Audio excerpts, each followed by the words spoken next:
Blizzard by Caldecott honoree John Rocco. The first flake fell right before recess.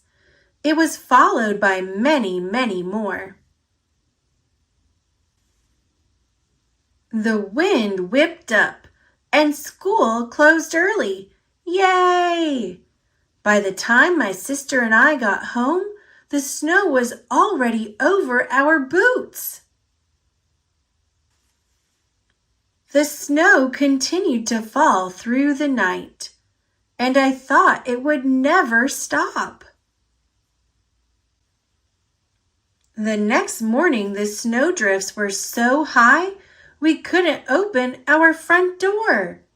So we went out the window instead. Be careful. We laughed as we sank deep into the frozen powder, but walking was hard. It was like trying to move through white quicksand. Every few steps, I had to stop and rest. Woof! Oof! It was even too deep for our sled. We need sled dogs. When we went back inside, we were cold, wet, and tired. Welcome back, explorers. We made camp by the wood stove, and our feet tingled as we sipped hot cocoa made with milk. On the third day, Dad shoveled the driveway so he could get the car out when the snowplows came. We dug tunnels and secret rooms under the snow. An igloo can keep you warm in sub-zero temperatures. What's an igloo? By day 4, the plows still hadn't come. I wondered if we'd ever see grass again. Inside, things got tense as our food started to run out. I knew we couldn't survive much longer on cocoa made with water. We need to get to the store, but the roads aren't plowed, and we certainly can't walk through this. On day 5, I realized it was up to me to take action. I was the only one who had memorized the survival guide. I was the only one who knew what equipment was required. I was the only one light enough to walk on top of the snow. On day 6, I made a list. I prepared the sled. Then I set off. Milk, bread, eggs, candy bar. My usual landmarks were covered by snowdrifts, but I managed to check in with the neighbors on my journey. Coffee? Peanut butter? Okay. Checked in with the neighbors, helped build a snowman, climbed a lookout, went the wrong way, made an angel, explored an igloo, joined a snowball fight. I made it! At last I reached the store. I was tired, hungry, and chilled to the bone, but I couldn't think about myself. I was on a mission. Are you going to carry all this by yourself? Yes, sir. I've got my sled. Yes, he's on his way back now. On the return trip, I raced to drop off the groceries before the sun went down. Wow! Grateful smiles and cheers gave me the energy I needed to make it back home. Meow! Woof! That night, we all had hot cocoa made with milk, and it had never tasted better. But there was something else we still needed.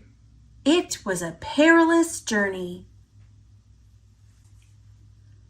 Snowplows! It looked as though we would see civilization again after all. Guess we'll have to go back to school tomorrow. Boo! Thank heaven! I was going stir-crazy. We had survived the blizzard.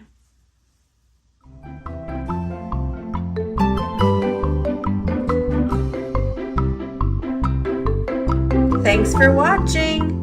Click subscribe. See you later, alligator.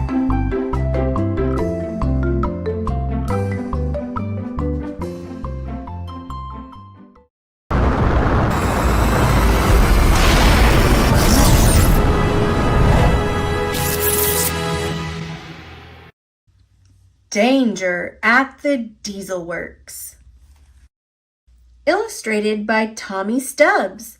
Created by Britt Allcroft. The sky over the island of Sodor was usually calm and blue, but one day, as Thomas and Percy were enjoying a ride in the countryside, they saw black clouds of smoke. They knew there was a fire, and they raced to help. An old farm shed was in flames. Thomas and Percy let the farmhands take buckets of water from their tanks. Luckily, a new engine named Belle arrived. She could shoot water from her tanks. The flames fizzled and went out. Everybody agreed that Belle was a really useful engine. Belle was happy to help, but she knew Sodor needed a real fire engine. You need Flynn the fire engine. He's a real hero, she peeped. Sir Topham Hatt thought this was an excellent idea. The next day, Thomas took Belle on a tour of the island of Sodor.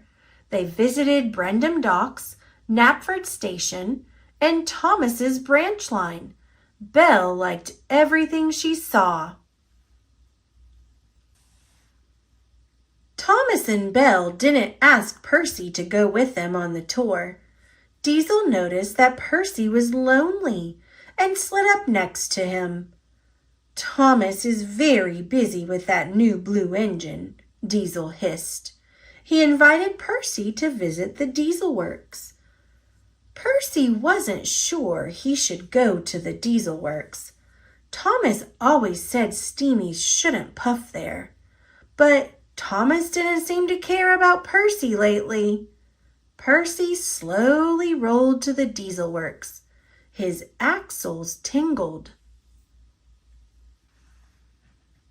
"Hello, Percy," boomed Diesel 10. "What an honor. Please come in." The Diesel Works was dark, grimy, and a little scary.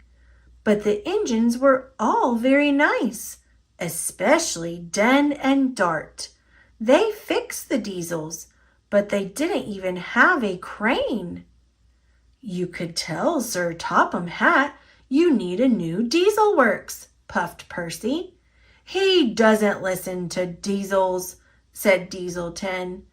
Percy had an idea. "I'll ask Thomas to tell Sir Topham Hatt. He always listens to Thomas." Diesel 10 smiled. When Percy returned to the steamworks, he saw that Flynn the fire engine had arrived. Everyone was impressed by Flynn because he was bold and red and shiny. Percy felt very unimportant indeed. Only Kevin listened to Percy's story. Kevin couldn't believe the Diesel Works didn't have a crane. "Kevin, if you were there, you'd be a hero," Percy puffed. Kevin liked the idea of being a hero very much. That night, When Percy returned to Tidmouth Sheds, he saw something that made his boiler bubble. Flynn was in his berth. "If I'm not wanted here," Percy thought, "I'll go someplace where they do like me." Percy found Kevin, and together they rolled to the diesel works. They stayed there all night, something no Steamy had ever done before. Back at the steamworks the next day, Percy told the steam engines where he had been. Everyone was shocked. Thomas's firebox fizzled. Victor was angry that Kevin was still at the diesel works. He rattled off to tell Sir Topham Hatt. Percy and Thomas raced to the diesel works. Thomas said he would help them get a new building, but Diesel 10 wasn't interested. "Since Victor isn't at the steamworks, we're going to take it over, and we want you to lead us, Percy." Percy proudly led the diesels to the steamworks, but when they got there, no one listened to him. "The steamworks is ours," roared Diesel 10, "and we're not giving it back." Worst of all, Diesel 10 said Thomas was being held prisoner at the diesel works. Percy knew he'd made a terrible mistake. He quickly went back to the diesel works, where Den and Dart were holding Thomas.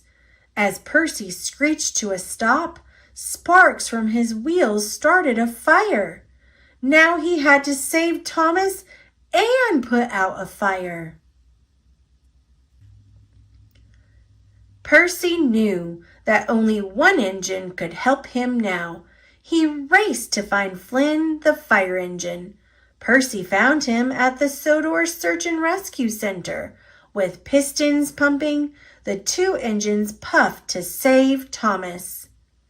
At the diesel works, Percy convinced Den and Dart to release Thomas. All the engines watched as Flynn boldly pumped water onto the fire. "Hooray for Flynn!" Thomas peeped. "He's a real hero," Percy puffed. The flames hissed and shrank and sputtered out. Thomas and Percy collected all the steamies and hurried to save the steamworks. The diesels refused to leave. "Taking things and using trickery is wrong," Thomas peeped. "We can help you get a new diesel works, but you have to be fair with us." Suddenly, Sir Topham Hatt arrived. He was very cross. "Diesel 10, he said sternly, "you have caused confusion and delay. Because of you, none of my engines has been really useful." Diesel 10 whimpered and his claw crumpled. Sir Topham Hatt explained that the diesels would get a new diesel works. "That was always my plan. Everything takes time, and everyone must wait their turn." The diesels and steamies agreed to work together to build the new diesel works. When the new diesel works was completed, all the engines came together for the grand opening. Sir Topham Hatt was very proud. "The new diesel works shows what can happen when all kinds of really useful engines work together," he said. Everyone cheered, and all the engines peeped proudly. Percy and Thomas were especially happy. They were glad to be best friends again. They giggled and jiggled and puffed with joy.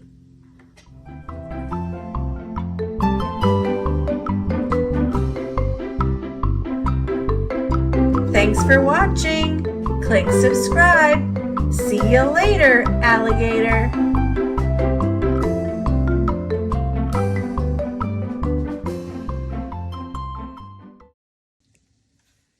Fancy Nancy, Heart to Heart, based on the creation of Jane O'Connor and Robin Priest Glasser. Ooh la la! Valentine's Day is tomorrow. Almost everything about Valentine's Day is fancy. You can give someone you love a bouquet of flowers. A wreath made of paper hearts, a box of chocolates. Raspberry creams are my favorite. They are both pink and scrumptious. That is very, very tasty. And of course, Valentines. Bree and I are making Valentines for school tomorrow. They will be gorgeous. That's even more beautiful than beautiful. More sequins, I ask? Yes, a few more, Bree tells me. May I have another doily? Bree asks.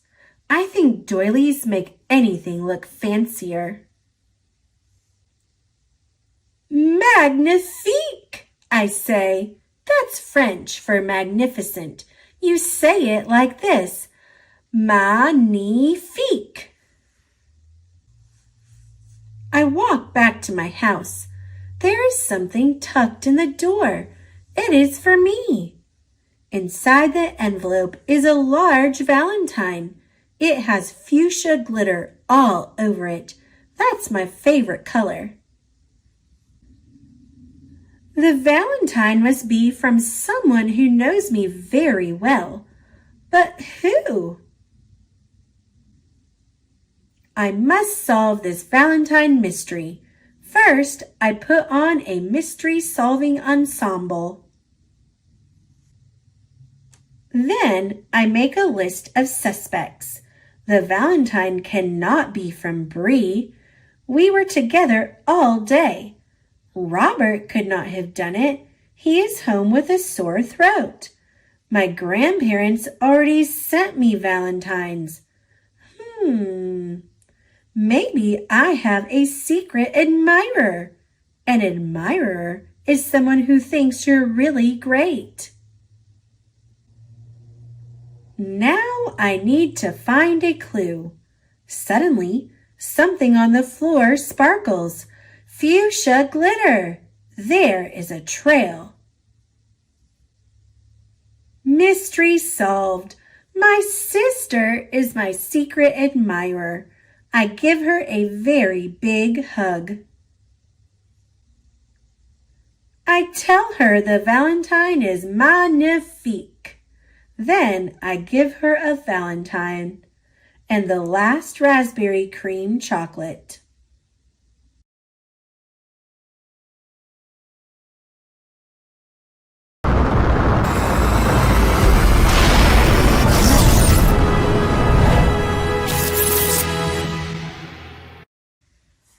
Happy Valentine's Day, Little Critter, by Mercy Mayer.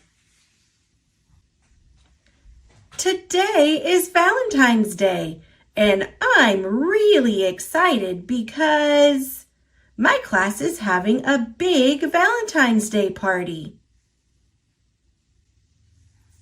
First, we put up lots of decorations.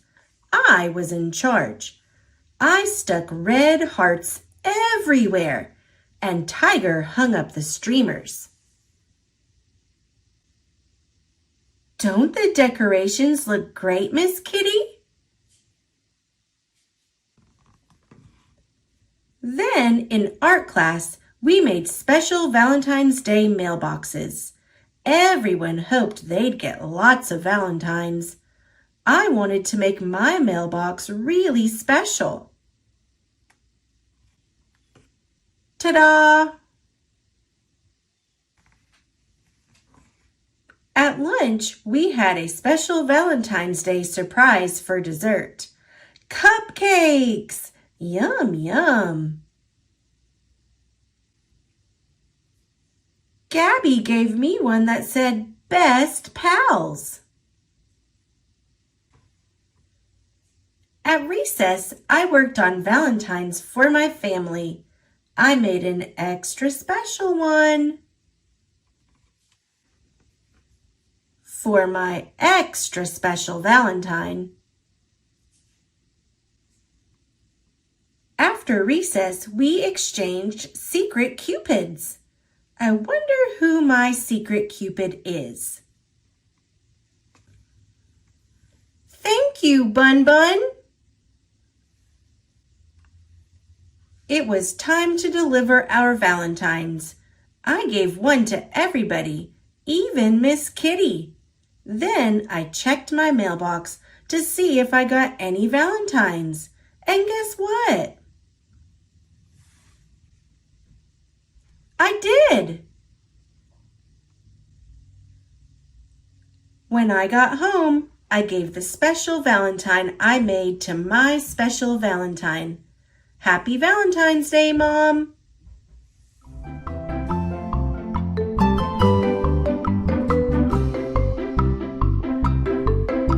Thanks for watching. Click subscribe. See you later, alligator.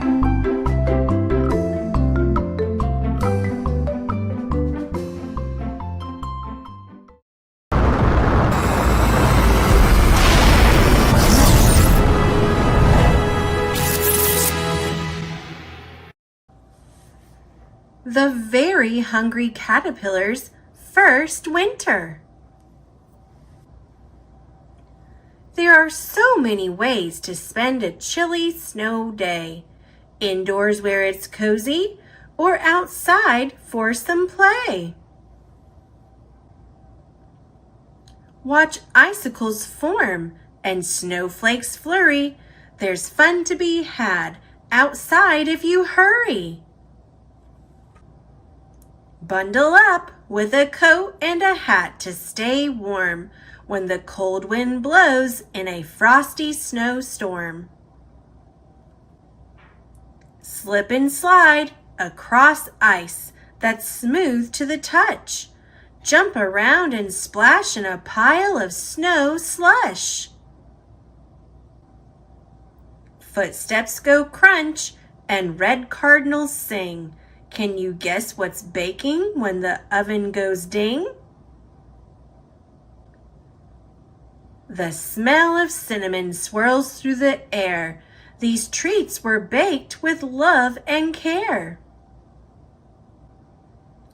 There are warm sugar cookies with sprinkles for munching, and sweet hot chocolate for when they need dunking. That snack was tasty, but it's time to go. Back outside to play in the snow. Snowballs fly and snowmen stand tall. Winter is a season that's so fun for all.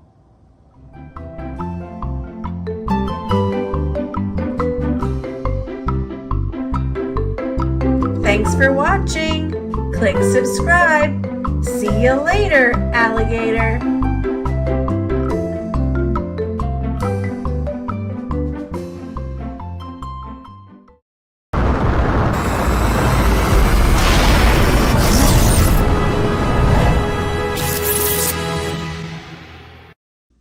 Little Owl Snow by Divya Srinivasan. A chill cut through the forest. Little Owl fluffed his feathers. Something is happening, he thought. Green leaves turned orange, gold, and brown, and then began to fall. Geese flew off to warmer places, navigating by starlight and honking all the way. Dry fallen leaves rustled and crackled as animals scurried, preparing for the cold.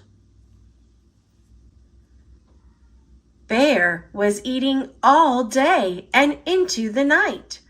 Winter's almost here, Little Owl said. Isn't it exciting? "Winter's too cold," Bear shuddered. "I'm staying in." "Bear sleeps through all the fun," Raccoon whispered. "You'll see." Bats disappeared into a cave. Caterpillars closed up their cocoons. "Goodbye," Hedgehog called. "See you in spring." And he wiggled into his warm winter home. Little Owl thought he saw a moth, but it was only a leaf in the wind. The forest felt so empty now.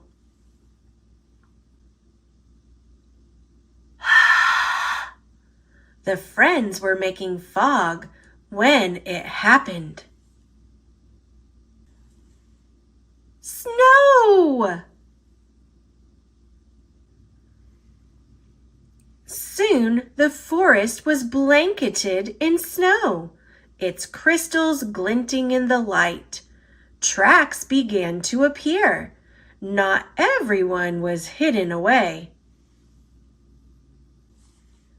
Little Owl hopped atop the frozen pond, watching fish swimming underneath. How strange and wonderful it all was! But one night, Little Owl started to miss Hedgehog. "Mama," Little Owl asked, "how much longer till spring?" "Snow is like a special secret not everyone can know," Mama said. "Are you ready for it to melt away so soon?" The forest was very quiet. Little Owl could hear the smallest sounds. Tap, tap. An icicle dripped onto a patch of slush. Mama told Little Owl he would see fireflies again. He would see Hedgehog too, soon enough. Right now, though, it was time to enjoy the snow.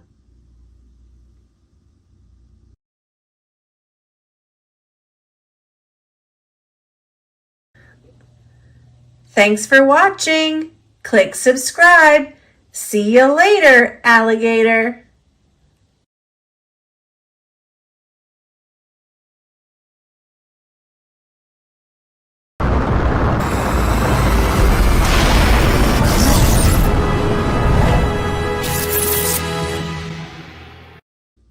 Thomas and Friends, Lost at Sea. Illustrated by Tommy Stubbs. Created by Britt Allcroft. It was a beautiful day on the island of Sodor, and Thomas was very busy.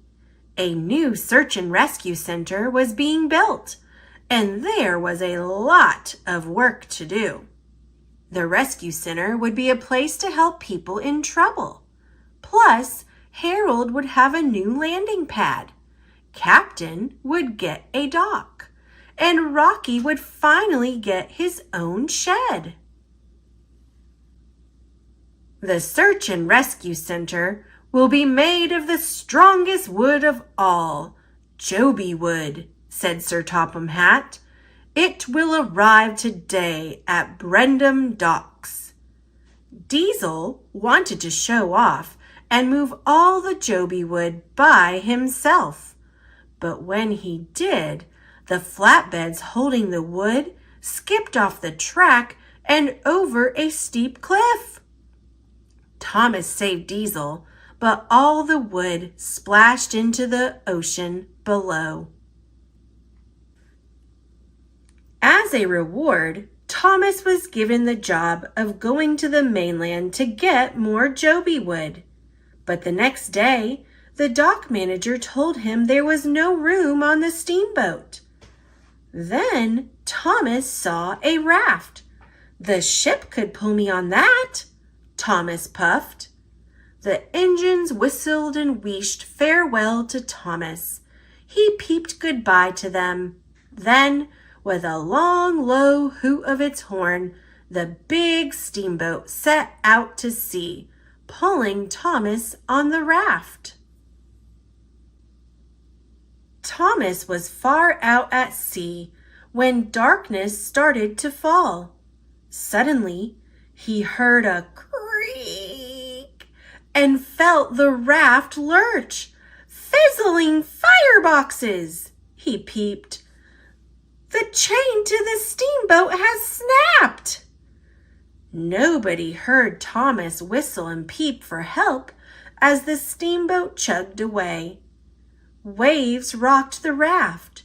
Mist gathered around him.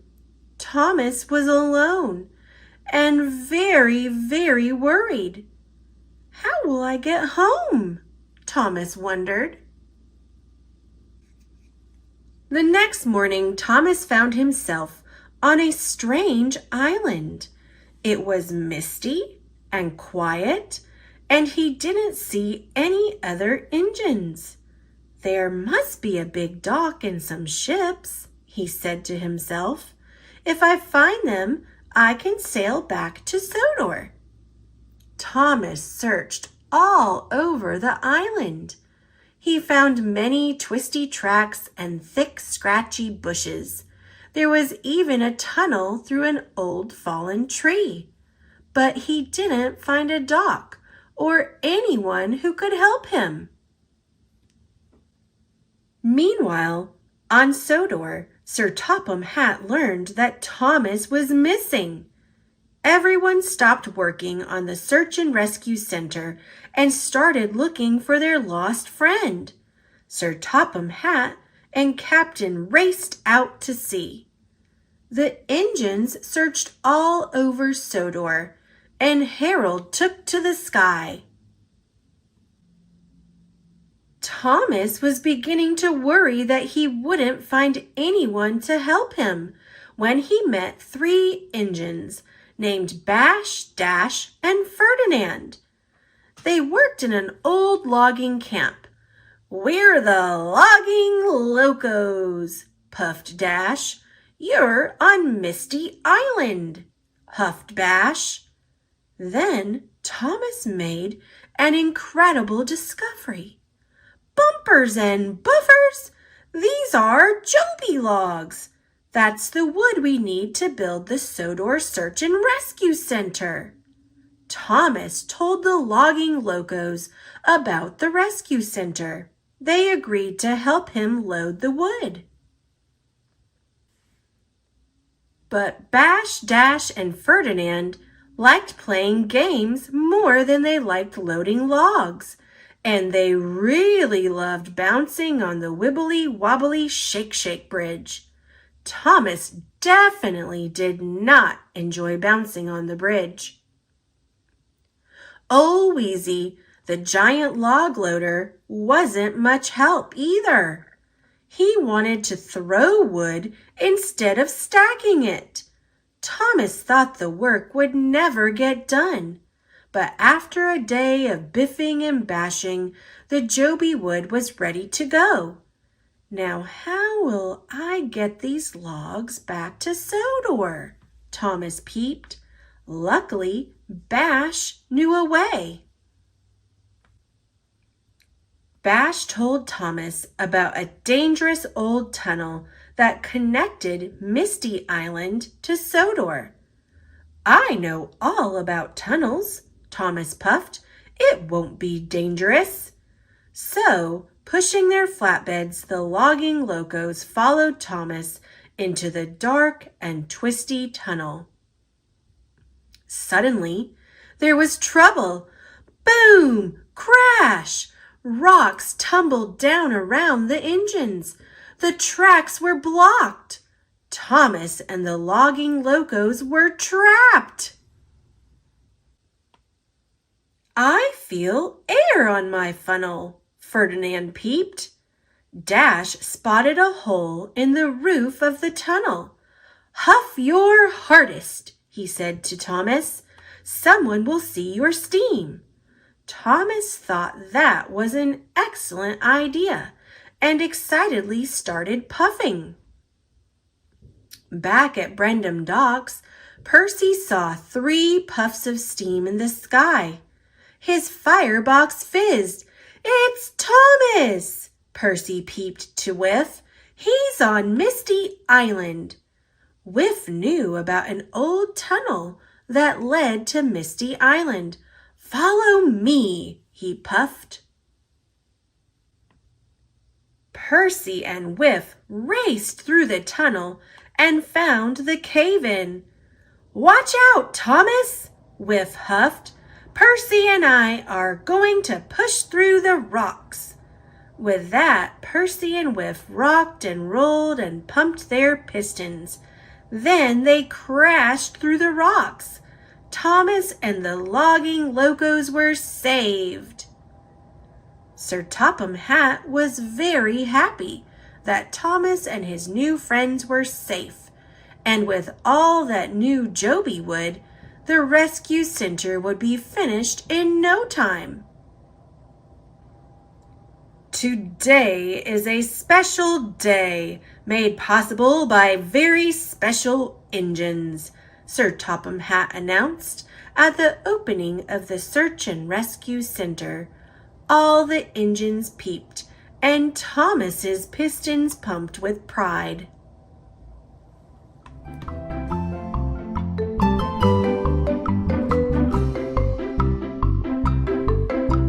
Thanks for watching. Click subscribe. See you later, alligator.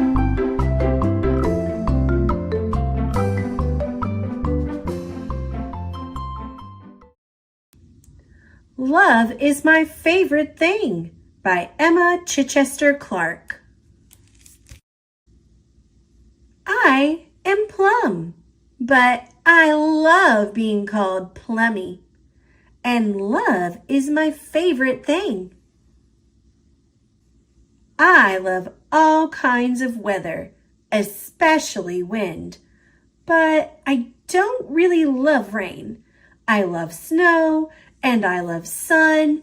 I love my bear and my bed. I love treats and catching. I love sticks so much, but love is my very favorite thing. I love Sam and Gracie, who live next door. I love it when they come over to play at my house. And I love Emma and Rupert. They are my family.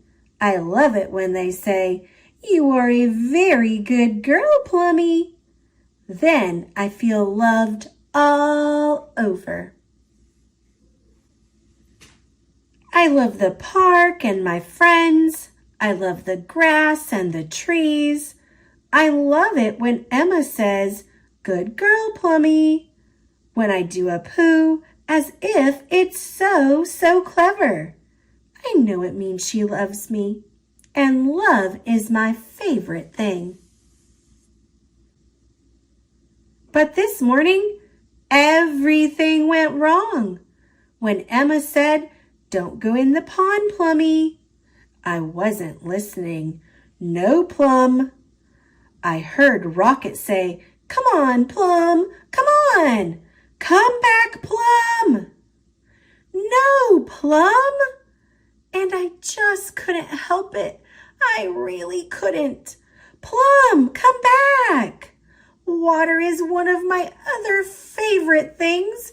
I love it. I love it. Plum, come here at once." "Isn't this great?" said Rocket. And it was. It really was.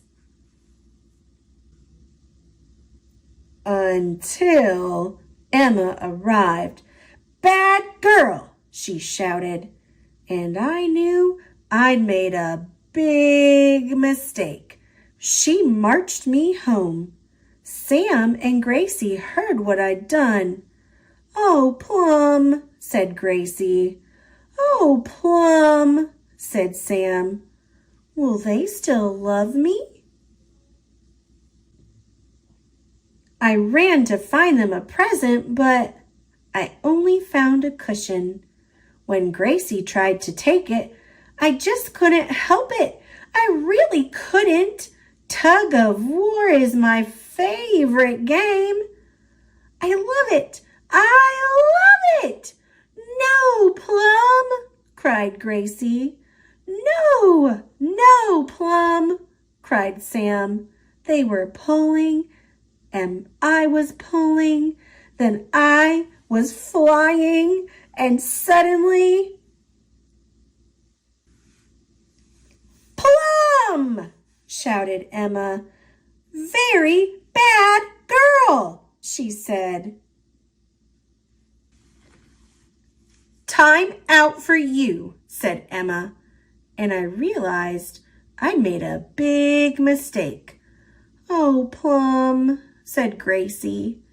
Oh, Plum, said Sam. Will any of them still love me? That afternoon, we all went to the park. It was sunny and bright, and everywhere I looked, I saw toddlers with ice cream.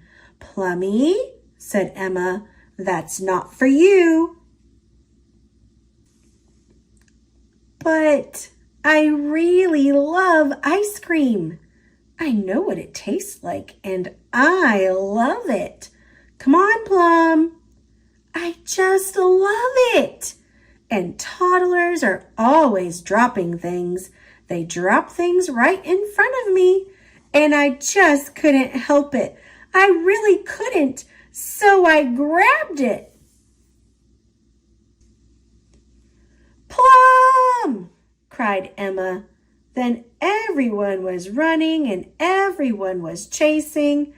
Bad dog, come back, come here. I ran to my house and waited. I knew that I'd made the most absolutely awful mistake. Oh, Plum, said Gracie. Oh, Plum, said Sam. Oh, Plum, said Emma. What a naughty girl, said Emma. She marched me downstairs and sent me to my bed. I stared into the darkness. Would they ever love me again? I was so happy when they came and opened the door. Well, Plum, said Rupert, are you sorry? And I really was. I'd do anything as long as they still love me. But do you still love me? Do you still love me? Oh, Plummy, said Emma. Oh, Plummy, said Rupert. We do love you, but you've got to try to behave and do as you're told and be a good girl. Can you do that? He asked. I can do that. I really can try. So I do try to behave. I don't always remember. I wish that I could. I still make mistakes, but I know they love me. They do. They really do. And that's why love is my favorite thing.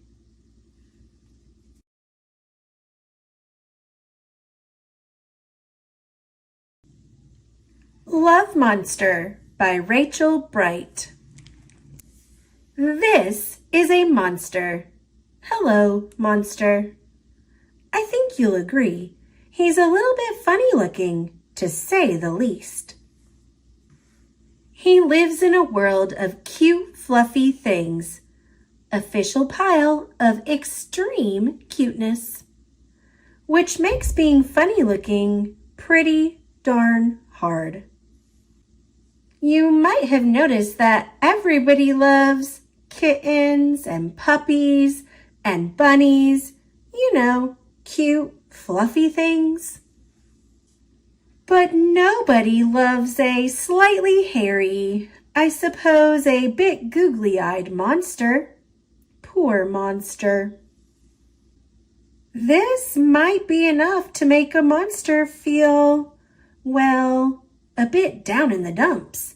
But not being the moping around sort, he decided to set out and look for someone who'd love him, just the way he was. He looked high. He looked low. He looked middle-ish. He looked inside and outside. More than once he thought that maybe, just maybe, he'd found what he was looking for. But as it turned out, things were never quite as they seemed. Yes, it would be fair to say that his search did not go well. And then it didn't go well some more. It didn't go well for such a long time, in fact, that it began to get dark and scary and, well, not very nice. So the monster, having lost all his oomph, decided it was time to give up and go home. But in the blink of a googly eye, everything changed. You see, sometimes when you least expect it, love finds you.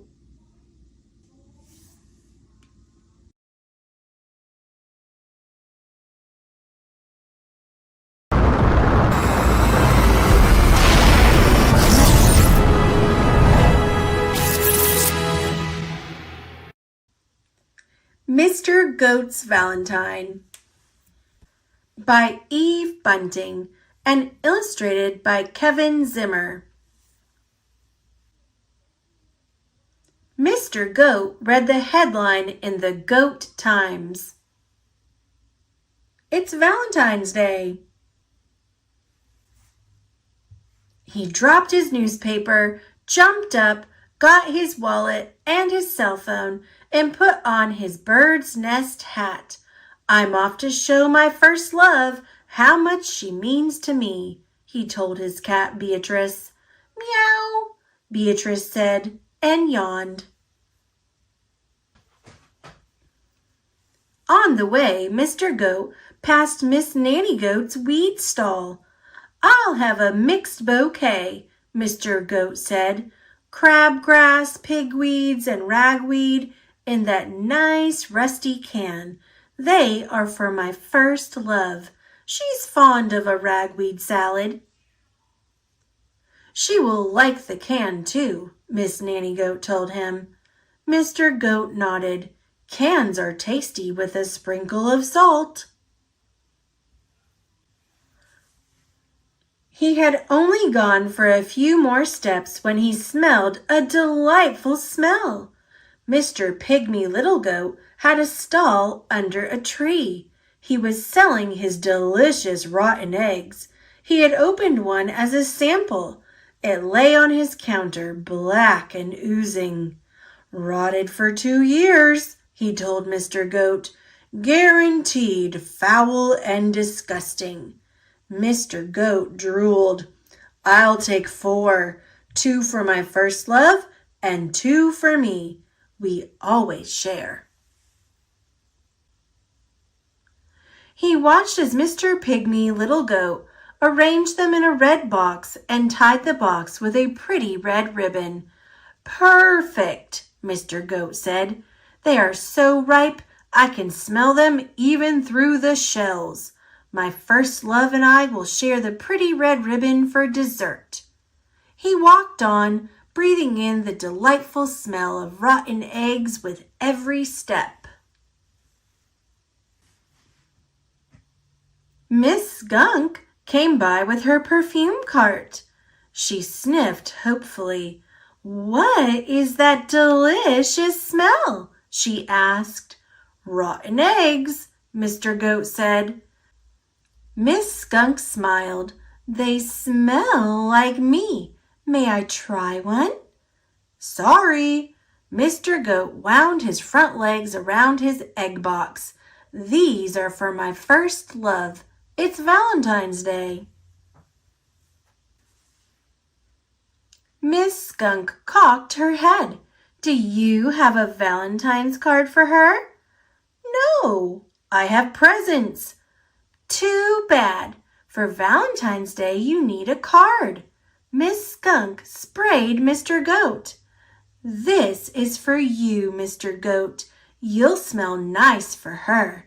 Nice as your eggs. Happy Valentine's Day. Thank you, Miss Skunk. Mr. Goat sat under a tree and thought hard. Perhaps Miss Skunk was right. I do not have a card for my first love, he told himself, but I will compose a song and serenade her. It was shady and cool under the tree. He sat, thinking, and before long he had the words of a song. Hooray! He straightened his bird's nest hat and hurried on. Soon he came to the house of his first love. Oh, he thought, I hope she's home. I should have called first. Mr. Goat burst into song. When I was a little kid, it didn't matter what I did. If I climbed too high and fell, you'd kiss the hurt and make it well. You have loved me from the start. I love you with all my heart. The door opened, and there she was. Happy Valentine's Day, Mother.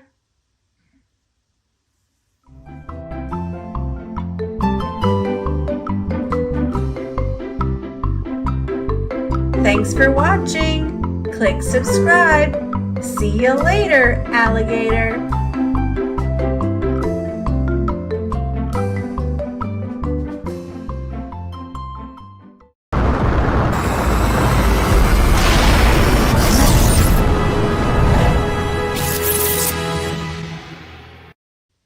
Olivia builds a snow lady.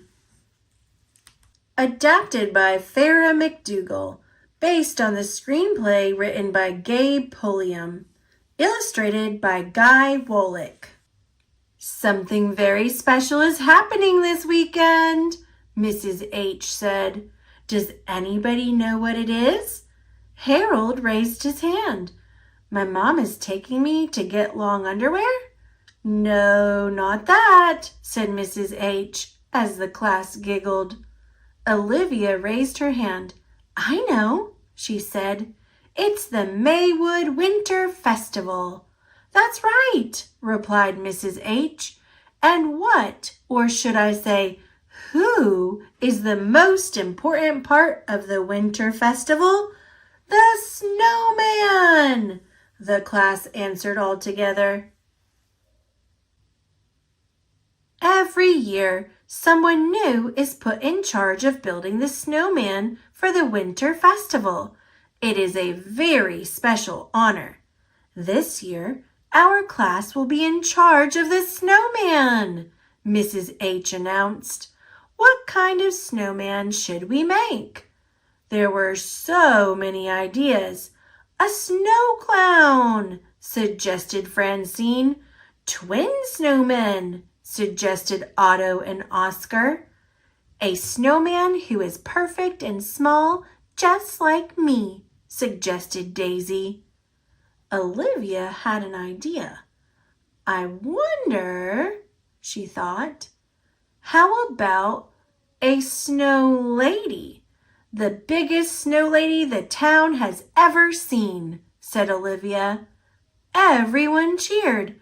What a great idea!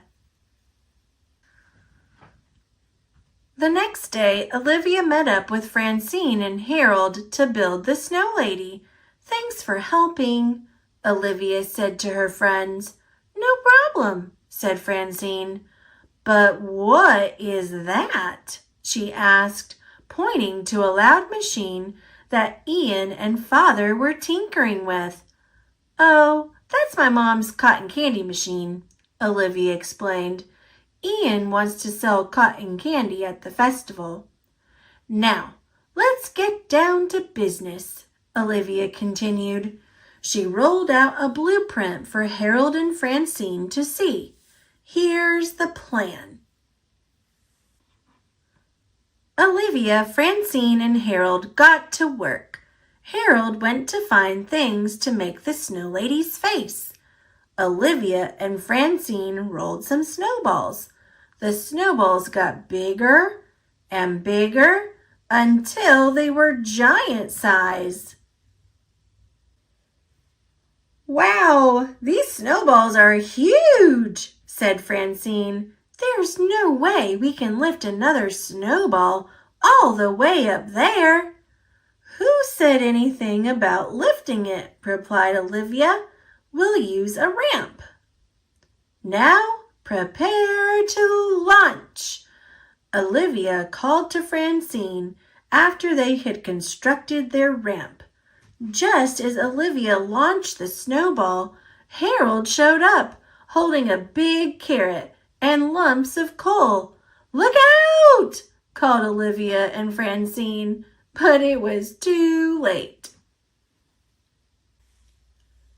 Luckily for Harold, the giant snowball just rolled right over him, and as it rolled over him, it picked up the carrot and lumps of coal before landing softly on top of the other two snowballs.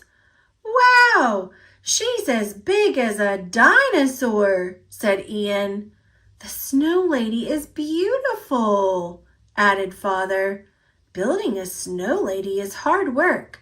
Great job, everyone," Olivia said. The next day was the day of the festival. Olivia woke up feeling very excited. "Look alive, everybody! Grab your mittens and scarves. We have to get to the festival," said Olivia as she rushed into the kitchen. Then Olivia looked out the window and saw that it was a very sunny day outside. Very sunny indeed. "Uh-oh," said Olivia. Later, at the festival grounds, Olivia looked around for the beautiful snow lady. At first, she couldn't find her, and then she spotted her. "What happened to the snow lady?" asked Harold. "She melted," said Olivia. "Oh no!" cried Francine. "What will we do?" asked Harold. In the distance, Olivia's father fired up the cotton candy machine, and it gave Olivia a wonderful idea. "Harold, Francine, we're building a bigger, better snow lady," she said excitedly. "But the snow is too slushy," Francine pointed out. "Who needs snow?" Olivia exclaimed. "We have something better." "The thing about cotton candy," Olivia explained to her friends, "is that you have to twirl it." Olivia twirled and twirled, Francine twirled and twirled, Harold twirled and got dizzy, so Ian helped out and twirled. "All right, twirlers, that should do it," Olivia called. Then she whistled, and moments later, Perry appeared with Olivia's trunk on a sled. "And now to put it all together," Olivia told her friends. Soon the cotton candy snow lady had a face made of rubber ball eyes and a watermelon mouth. A tinfoil tiara sat on top of her head. She towered over the crowd that had gathered. "Ladies and gentlemen, I present to you the world's biggest and pinkest snow lady," Olivia exclaimed. Everyone oohed and awed. "This is the most magnificent snow lady I have ever seen," said Mrs. H. "And the tastiest," added Harold. "Let the winter festival begin," cried Olivia. Later that night, it was time for bed. "Olivia, that was the best winter festival ever, thanks to you and your snow lady," said Olivia's mother. "Thanks, Mom," said Olivia. "I think I'll make a cotton candy igloo next, or maybe a cotton candy cruise ship." "That sounds wonderful," replied Mother. "I can't wait for next year's festival. Good night, Olivia."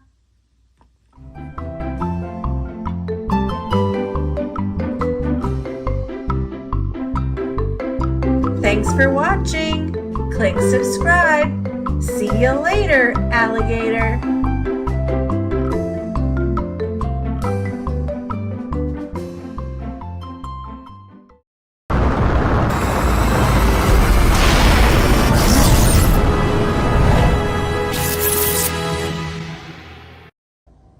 Out Cold by Ryan T. Higgins. A Little Bruce book. It is wintertime in Soggy Hollow, and there are lots of fun things to do outside. But Bruce is not outside. He is inside with a cold. The mice are inside too. But not for long. "It was so nice of Bruce to send us outside to play in the snow," says Nibs. The mice do all their favorite wintry things. Bruce would love making a snow family. Bruce would love skating. Bruce would love ski jumping. They miss Bruce. But the mice have an idea. They will bring the wintry fun inside to Bruce. "Bruce, come look at what we made for you," says Nibs. "Ta-da! Our snow family!" "Where did they go?" says Thistle. "They were all right here." "I think you are standing on Snow Bruce's eyebrow," says Rupert. "Right this way," says Rupert. "Let's enjoy the graceful art of ice skating. As you can see, we flooded the bathroom and left all the windows open so the floor can freeze into a skating rink. Wait, come back. You need your skates." "That's right, Bruce. Keep coming this way to try the ski jump." Crash! "All that fun sure tuckered you out, Bruce." "What Bruce really needs," says Nibs, "is a cozy blanket and a hot drink." "Feeling better, Bruce?" Inside or outside, winter is a time for togetherness and sharing. Achoo! "I'd rather be hibernating." The end.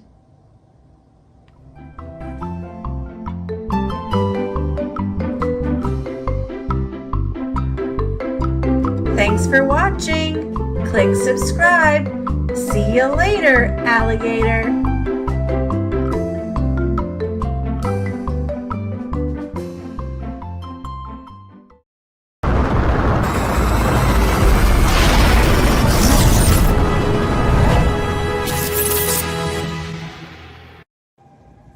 Pete the Cat Valentine's Day is Cool by Kimberly and James Dean.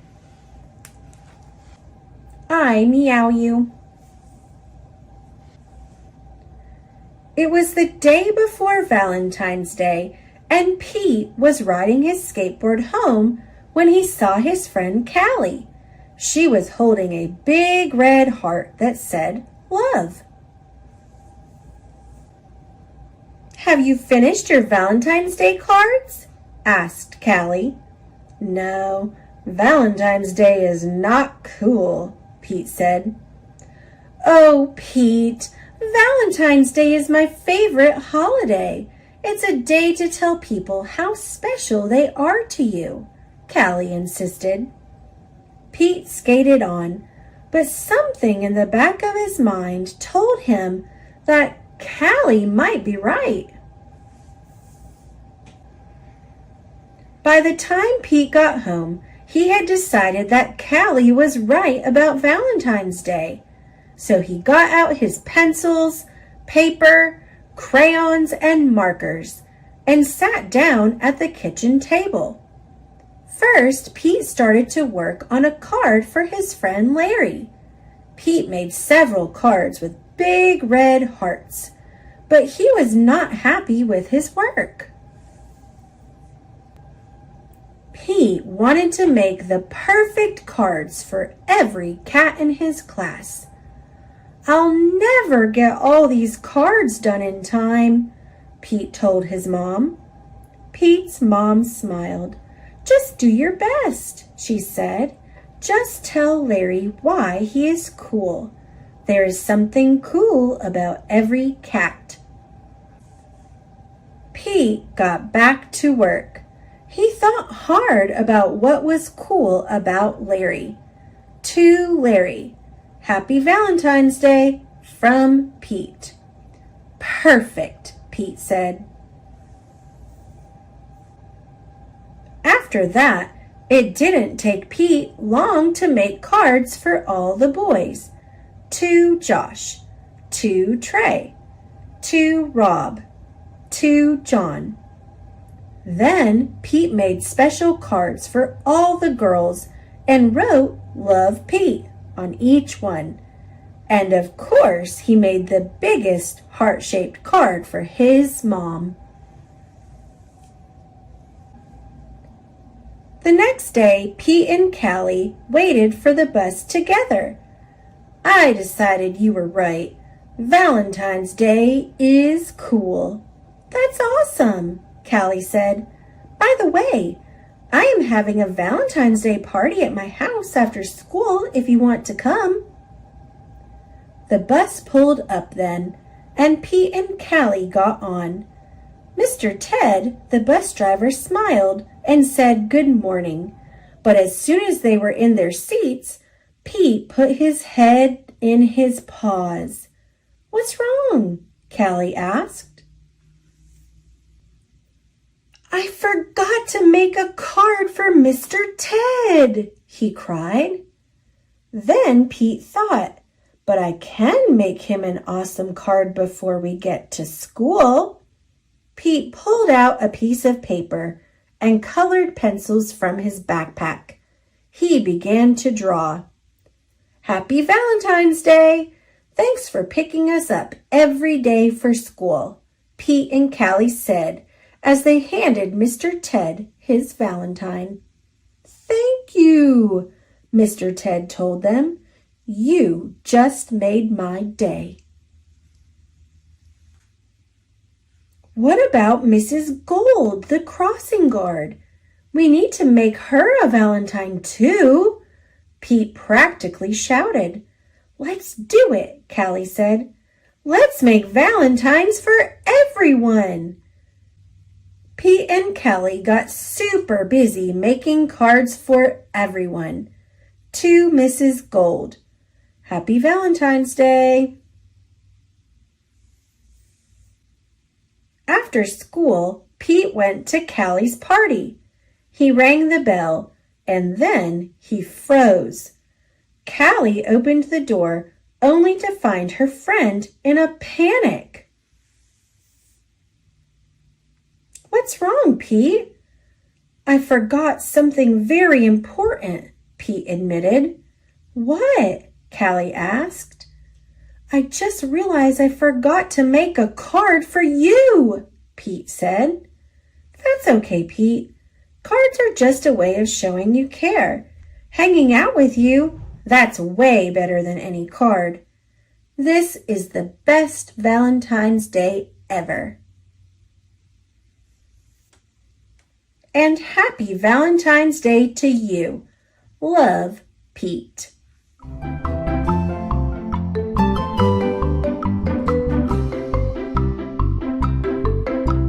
Thanks for watching. Click subscribe. See you later, alligator.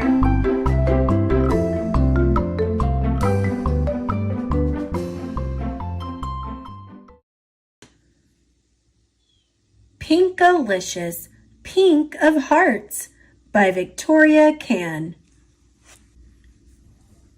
It was Friday, art day at school. Mr. Pushkin said he had a big treat for us. Monday is Valentine's Day. We're going to have a secret Valentine exchange and party to celebrate, Mr. Pushkin announced. Everyone will pick someone's name out of a hat. Your homework is to make them the most spectacular Valentine and then share it with them at the party. I almost jumped out of my seat. This party was made for me. Valentine's Day is the most pinkerific holiday of the year. Mr. Pushkin passed around the hat. I was breathless with excitement. I looked at each of my classmates as they took their turns, trying to figure out who had the slip of paper with my name, but no one peeked over at me once. Pinkalicious, said Mr. Pushkin, interrupting my search. It's your turn to choose. My hands shook as I reached for a slip of paper. When I opened it up, I saw my best friend's name written out in big block letters. Allison! Yes! I squealed as quietly as I could. This was shaping up to be the best party ever. Not only would I make Allison the most dazzling Valentine, but I was sure to get a beautiful pink card in return. That weekend, I got to work. I started cutting out pink hearts like crazy.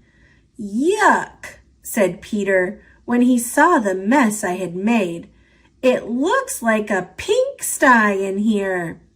I believe you mean it looks like a pink paradise, I said. Do you want to help me, Peter? Do you think I need more hearts? With Peter's help, I finished the hearts in no time. Then I carefully wrote out Happy Valentine's Day, Allison, in big letters and signed my name in cursive. Then I turned the Valentine over and sprinkled some special glitter all over the front of the card to make it sparkle and shine.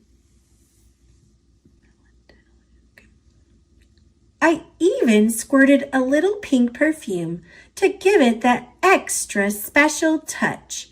There, I said to Mommy and Daddy when I was all done. What do you think? Pink-turesque, said Mommy. Valentinalicious, said Daddy. There was no doubt about it. Allison was going to love her card. That night, with my perfect Valentine tucked safely away in my backpack, I started to imagine the card my secret Valentine was making for me. I pictured myself at the party, carefully opening up a pink and gold envelope with a beautiful pink and lace Valentine inside. Oh my, I'd gush, pink is always perfect, but it's even better on a Valentine. That night, I fell asleep with a huge smile on my face. At the party the next day, I had lots of fun eating cupcakes and heart-shaped cookies, but I couldn't stop thinking about the secret Valentine exchange. I knew that somewhere in the art room was a one-of-a-kind Valentine with my name on it. I couldn't wait to see it. At last, Mr. Pushkin passed out the envelopes one by one. Allison got hers first. When she opened the card I made her, her face lit up. "Oh, Pinkalicious," she said. "This is the nicest Valentine anyone has ever given me."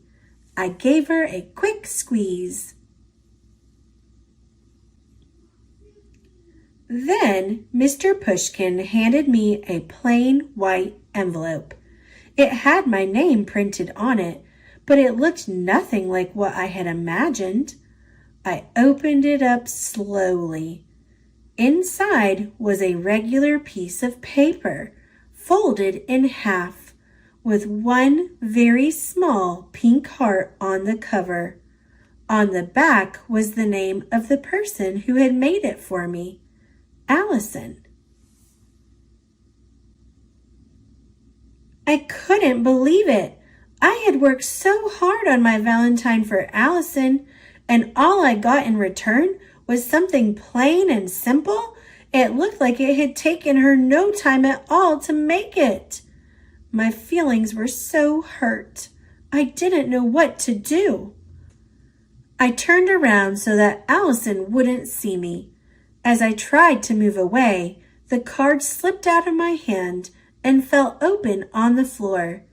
That's when I noticed something inside that I hadn't seen before. It was a poem that Allison had written for me. "This year I have the best Valentine. She always knows just how to shine. My Valentine is funny and smart. She really has an enormous heart. My Valentine is my best friend too. That's because my Valentine is you." "Wow," I said. No one had ever written something that sweet to me before. I held the card tight against my heart. It was the best Valentine I had ever gotten.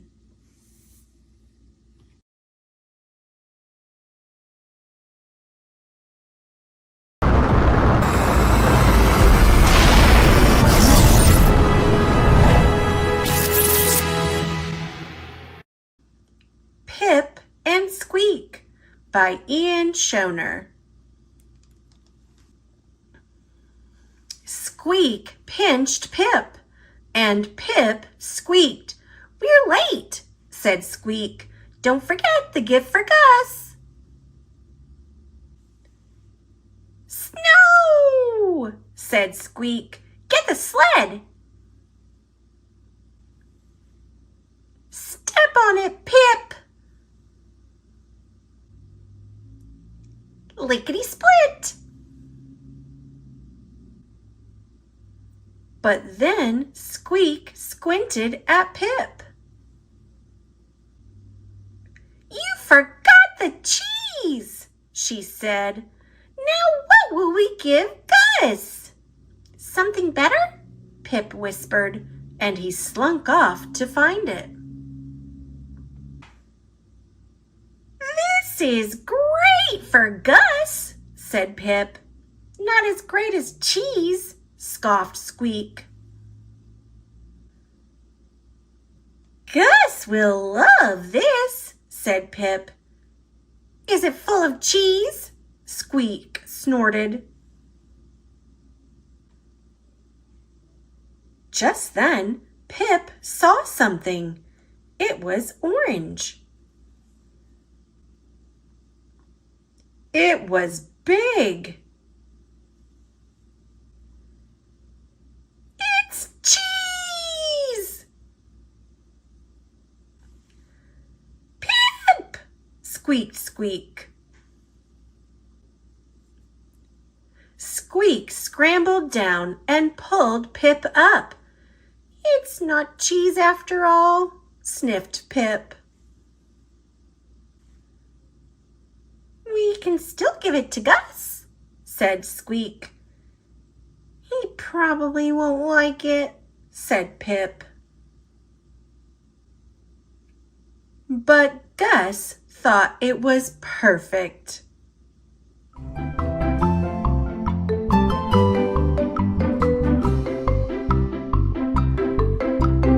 Thanks for watching. Click subscribe. See you later, alligator.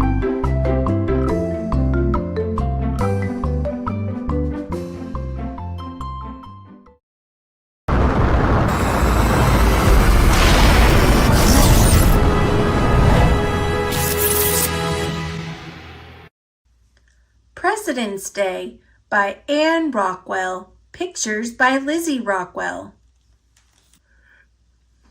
President's Day is when we celebrate the birthdays of George Washington and Abraham Lincoln. They were both born in February many years ago. They were both very great presidents of our country, the United States of America. Grown-ups vote every 4 years to choose the President of the United States. Each person votes for the person he or she believes will make the best leader. They don't all agree, so whoever gets the most votes becomes president. We decided to put on a President's Day assembly program, telling the rest of our school some things we learned about some of our presidents. We worked hard getting ready, painting and cutting, stirring and cooking flour paste, and tearing strips of newspaper for paper mache. Sam, Evan, Sarah, and Michiko wore the mountain of paper mache we made. "Hello, everybody. We are Mount Rushmore," they said all together. "The faces of Presidents George Washington, Thomas Jefferson, Theodore Roosevelt, and Abraham Lincoln are carved 60 feet high on our hard granite cliff. Now, each of these presidents will tell you about himself." I was George Washington. That's because my birthday is the same as his. I was born on February 22nd, 6 years ago, but George Washington was born more than 200 years ago. "Good morning," I said in a deep voice. "I led the American people when they fought to be free from the King of England. We won, so I was elected the first president of a brand new country called the United States of America." Abraham Lincoln was very, very tall, and Charlie is the tallest kid in our class. "I am the 16th President of the United States," he said. "I kept the United States together when it split in two. I said, a house divided against itself cannot stand, and I meant it. We fought a long war to keep our nation together. That's why it's called the United States of America. United means many stick together like one." Nicholas is a good writer who can always think of just the right word. When he came on stage wearing a red wig with a short pigtail in back, he just sat at a desk writing with a pen made of a feather. Everyone waited patiently while he scowled and scratched his head, crumpled pieces of paper, and tossed them into the wastebasket. Finally, he cried out, "At last! It's done!" He stood up, bowed to the audience, and said, "Good morning. My name is Thomas Jefferson, 3rd President of the United States. I wrote something called the Declaration of Independence that told why we wanted to be free from England. It's pretty good, if I do say so myself." He started to read what he wrote, but suddenly Jessica came galloping out on a hobby horse. "Good morning," she shouted. "My name is Theodore Roosevelt, but you can call me Teddy. I'm the 26th President of the United States. When I was a kid, I was sick a lot and couldn't go out to play. But when I grew up, I was healthy and strong and loved the outdoors. I wanted a lot of this big, beautiful land to always be wild. That's why we set aside more land to be national parks where plants and animals could always be wild." Pablo and Evelyn came out on stage carrying the long mural we had painted of giant redwood trees, the Grand Canyon, Old Faithful spouting, and animals in the Everglades. The rest of us joined them: Mount Rushmore, George Washington, Abraham Lincoln, Thomas Jefferson, and Teddy Roosevelt on his horse. We bowed while everyone in the audience clapped for a long time. Back in the classroom, we had an election. Everyone wrote the name of someone who'd make a good leader on a piece of paper. I wrote Pablo's name because he's smart and never mean. We put each piece of paper in a box. Mrs. Madoff counted the votes. The person whose name appeared most often would win the election. Guess what? I won! Just like George Washington, Thomas Jefferson, Abraham Lincoln, Teddy Roosevelt, and today's President of the United States. Now I'm the president of Mrs. Madoff's class. When I grow up, I want to be the first woman president of the United States of America. Wouldn't that be great? After all, I have the same birthday as George Washington. George Washington, 1789 to 1797. No political party. Birthplace, Virginia. Born February 22nd, 1732. Died December 14th, 1799. Thomas Jefferson, 1801 to 1809. Democratic Republican. Birthplace, Virginia. Born April 13th, 1743. Died July 4th, 1826. Abraham Lincoln, 1861 to 1865. Republican. Birthplace, Kentucky. Born February 12th, 1809. Died April 15th, 1865. Theodore Roosevelt, 1901 to 1909. Republican. Birthplace, New York. Born October 27th, 1858. Died January 6th, 1919.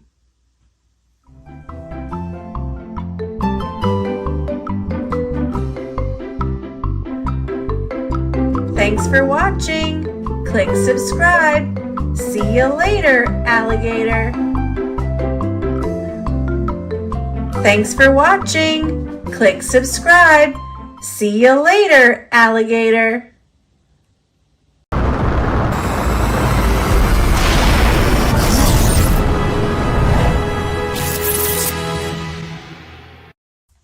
Princess Snowbell by Libby Frost.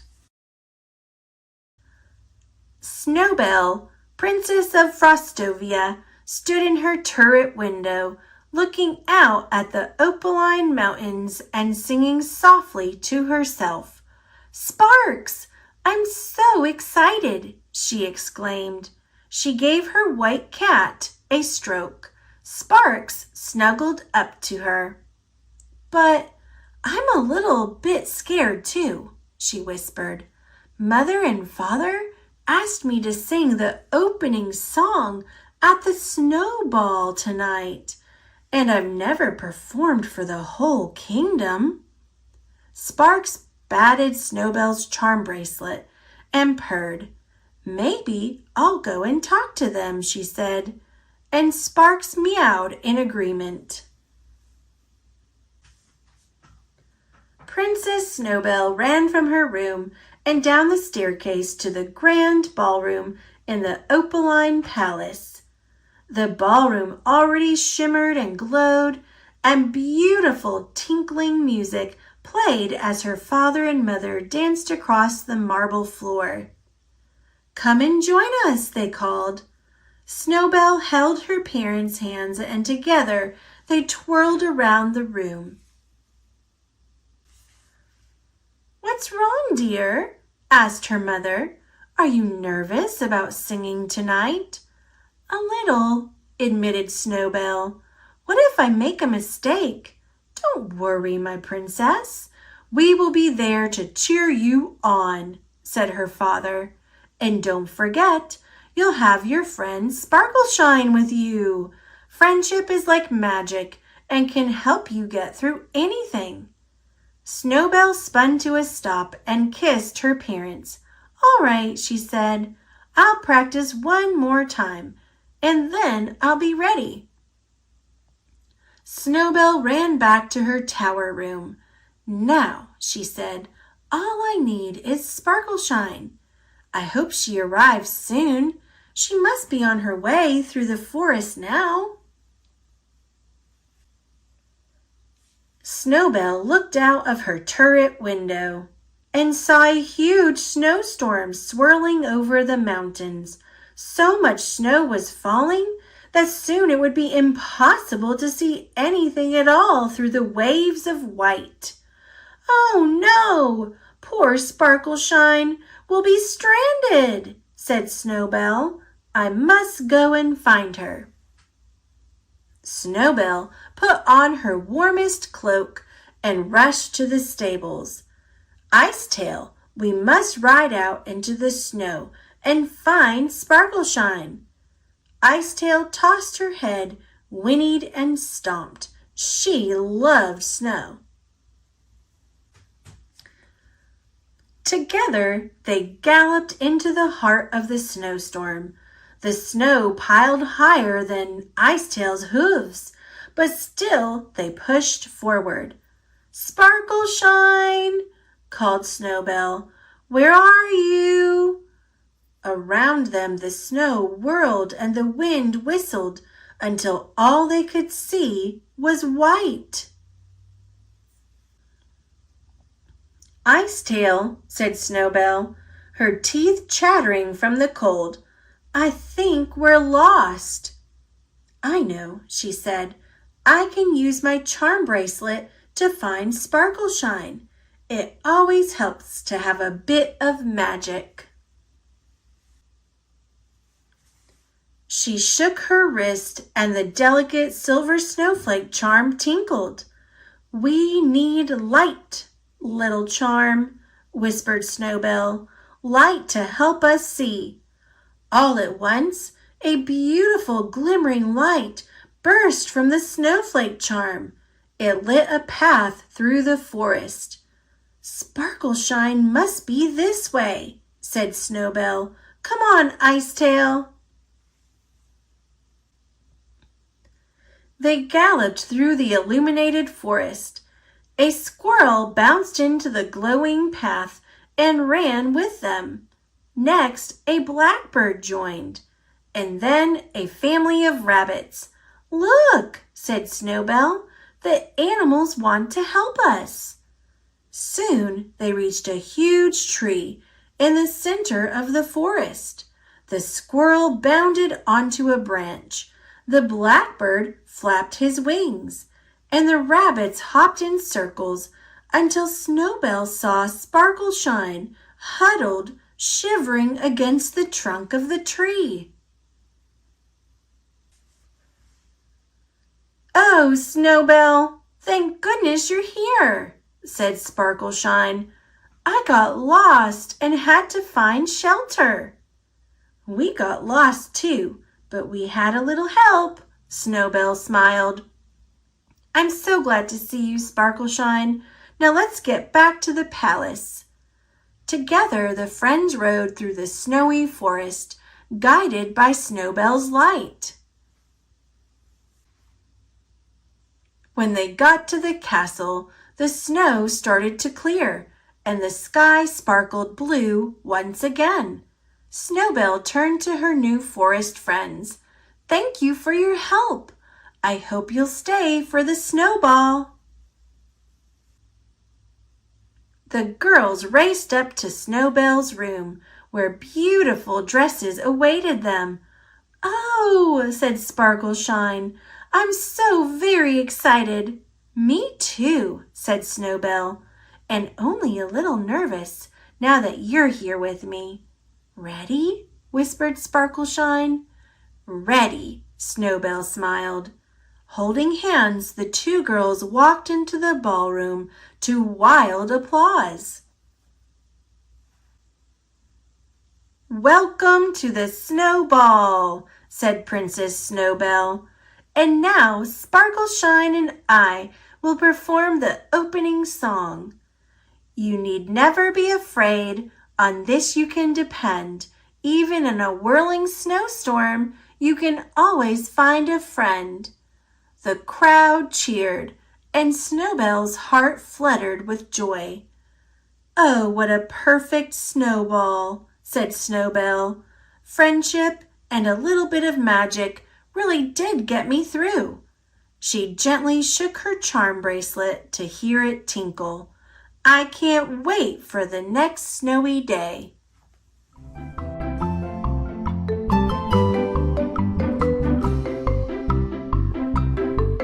Thanks for watching. Click subscribe. See you later, alligator.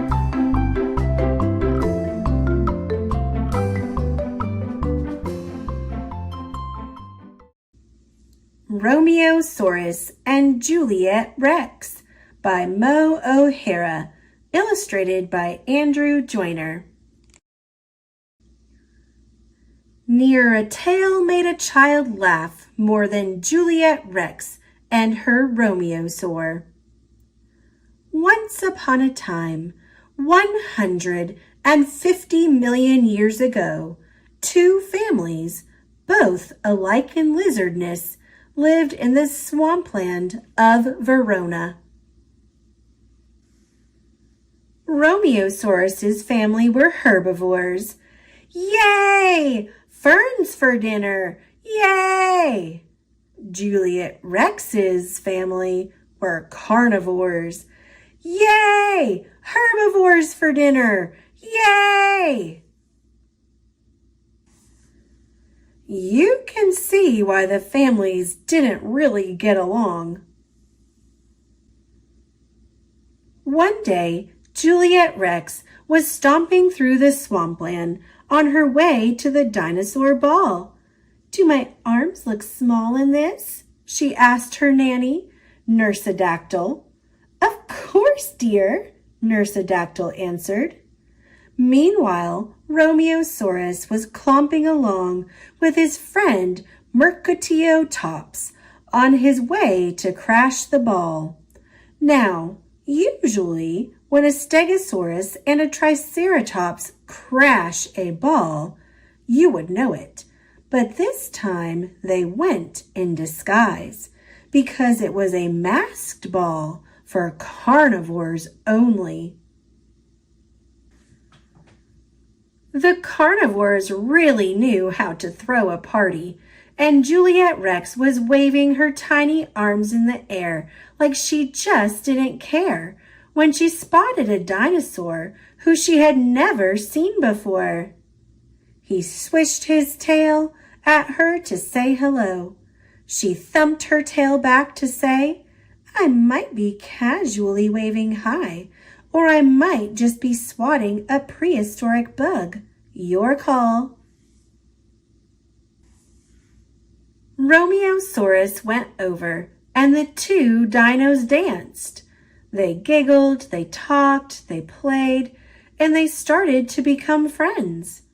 Do you want to get something to eat? Juliet Rex asked as she led Romeosaurus over to the buffet.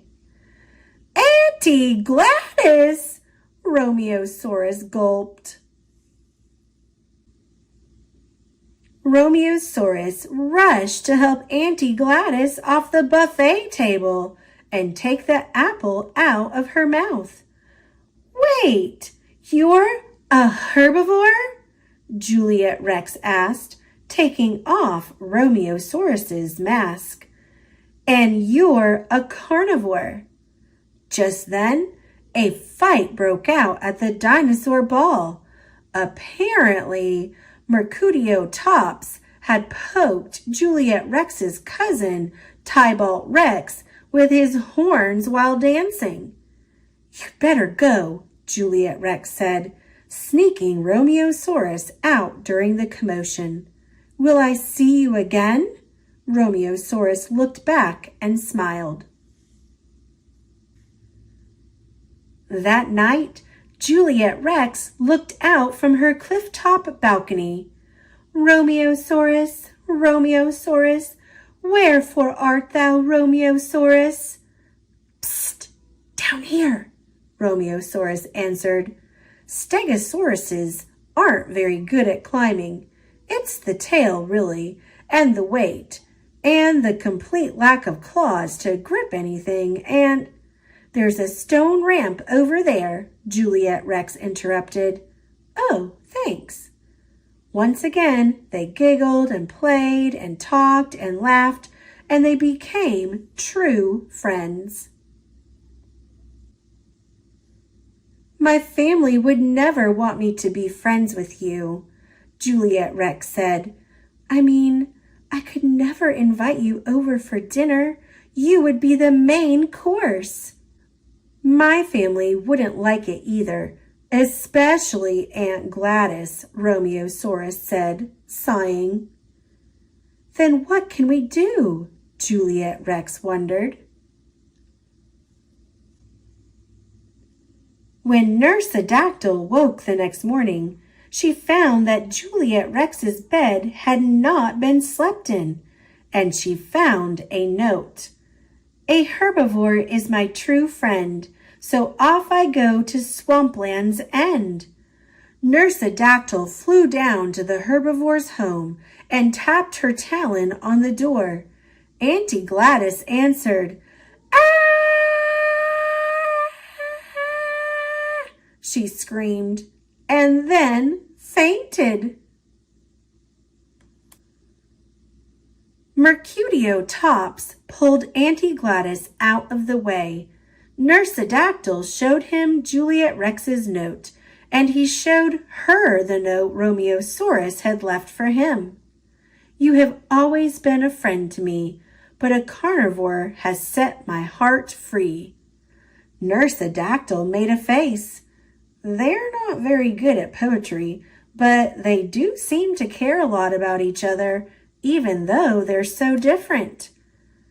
They have bad poetry in common, I guess, Mercutiotops added.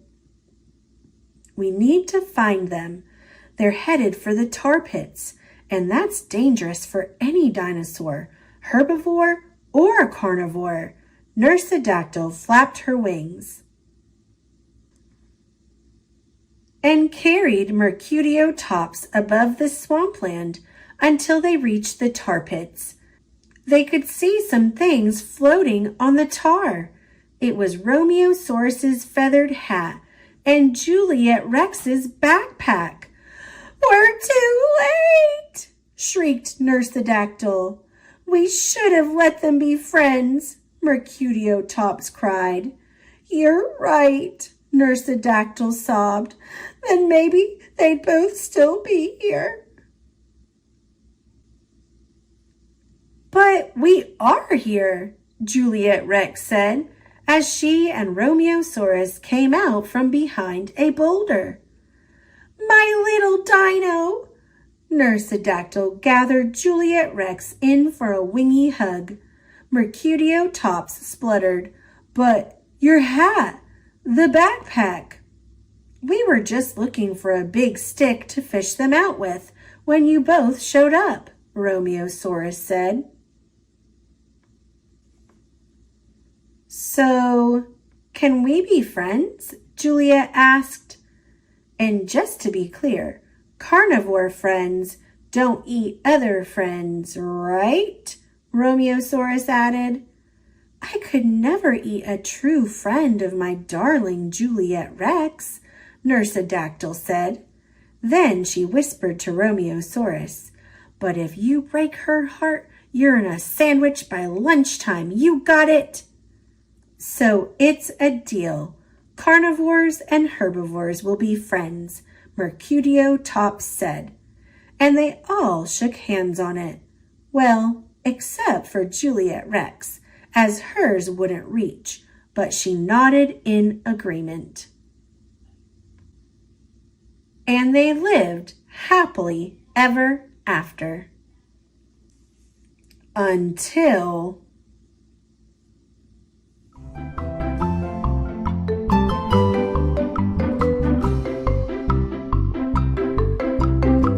Thanks for watching. Click subscribe. See you later, alligator.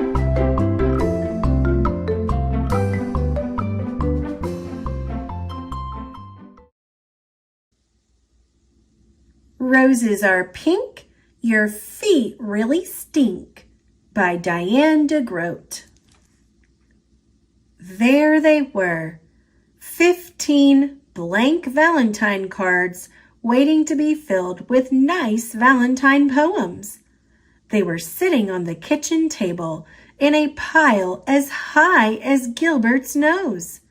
Mrs. Bird had told them to write something nice for each classmate because Valentine's Day was about liking each other. Gilbert liked Patty a lot. She had smiley eyes and a silly laugh that made Gilbert feel silly too. He picked out the biggest card and wrote inside, Roses are red, violets are blue, your eyes are nice, and I like you. Gilbert. Gilbert also liked Frank. Frank let Gilbert use his baseball mitt once when Gilbert forgot to bring his own. On Frank's card, he wrote, Your name is Frank. It isn't Hank. You lent me your mitt, so you I thank. Gilbert. This is fun, Gilbert thought. He continued to write nice Valentine poems until there were 2 cards left. One for Louis and one for Margaret. Gilbert didn't want to write a nice poem for Louis. Louis once tweaked Gilbert's nose until it turned red. He didn't want to write a nice poem for Margaret either. Margaret made fun of Gilbert's glasses. So he didn't write nice poems. On Louis's card, he wrote, Violets are blue, roses are pink, your feet are big, and they really stink. Gilbert thought the poem was funny, but maybe Louis wouldn't. Maybe he would tweak Gilbert's nose when he read it. Gilbert didn't want Louis to tweak his nose again, so he didn't sign his name.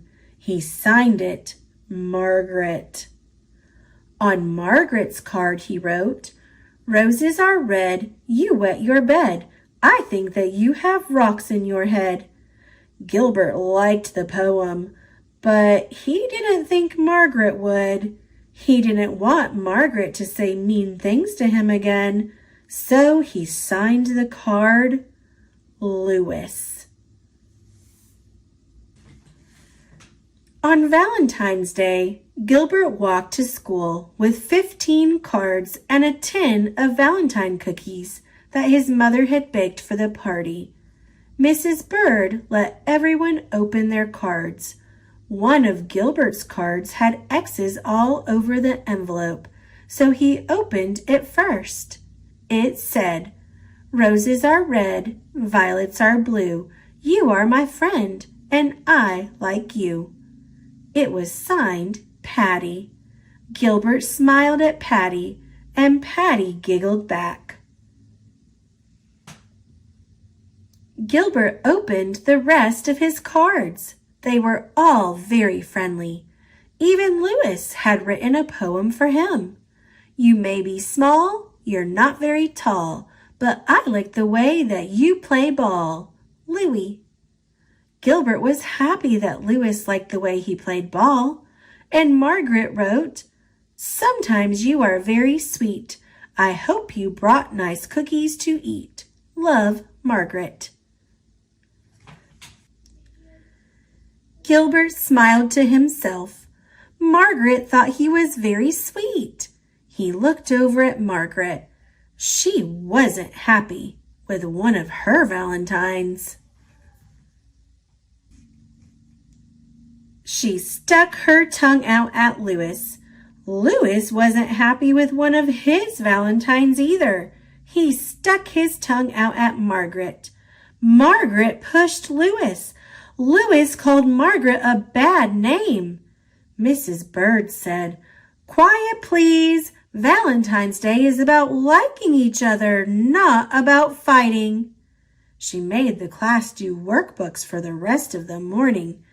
Everyone was mad at Louis and Margaret, even Gilbert. When it was reading time, Margaret looked through all of her valentines again and said, "I have 2 valentines from Louis, a good one and a bad one." Louis said, "I didn't write a bad one. Someone else wrote my name." He looked through his own pile of cards and said, "I have 2 valentines from Margaret and none from Gilbert." Then he shouted, "Oh no! Gilbert wrote the bad cards and signed our names." And Mrs. Bird said, "Quiet, please." At lunch, nobody wanted to sit near Gilbert, not even Patty. He had to sit all by himself. When he peeked over his carrot and banana sandwich, he could see Patty and Louis giggling at their table. Gilbert wondered if Louis thought Patty had smiley eyes and a silly laugh too. He saw Margaret eating a peanut butter and jelly sandwich like she did every day. Gilbert liked peanut butter and jelly sandwiches and wished that he was eating one too. At recess, nobody played with Gilbert, and Gilbert was very sorry that he had written 2 mean and nasty valentines. When they all lined up to go inside, Patty finally asked, "Why did you write bad things about your friends, Gilbert?" "Because Louis tweaked my nose," Gilbert said, "and Margaret made fun of my glasses." Louis said, "I'm sorry I tweaked your nose, Gilbert. You can tweak mine if you want." Gilbert gave Louis's nose a little tweak, but it didn't turn red. And Margaret said, "I'm sorry I made fun of your glasses, Gilbert. I will wear them for the rest of the day." She put on Gilbert's glasses, but she couldn't see anything. And Gilbert couldn't see anything, so she gave them back. In art class, Gilbert made 2 new valentines out of red paper and lace. During spelling, Gilbert wrote a new poem for Louis. Violets are blue, roses are pink. I'm sorry I said that your feet really stink. Then Gilbert thought of something nice about Margaret. He liked the way that she always smelled like peanut butter and jelly, so he wrote a new poem for her. Roses are red, jelly is sweet. You smell as good as the sandwich you eat. Then, in math, Gilbert figured out that he had 364 days before he would have to write any more valentines. Finally, it was time for the party. Gilbert gave the new cards to Louis and Margaret, and he passed out the cookies that his mother had baked. And each cookie said, "Happy Valentine's Day!"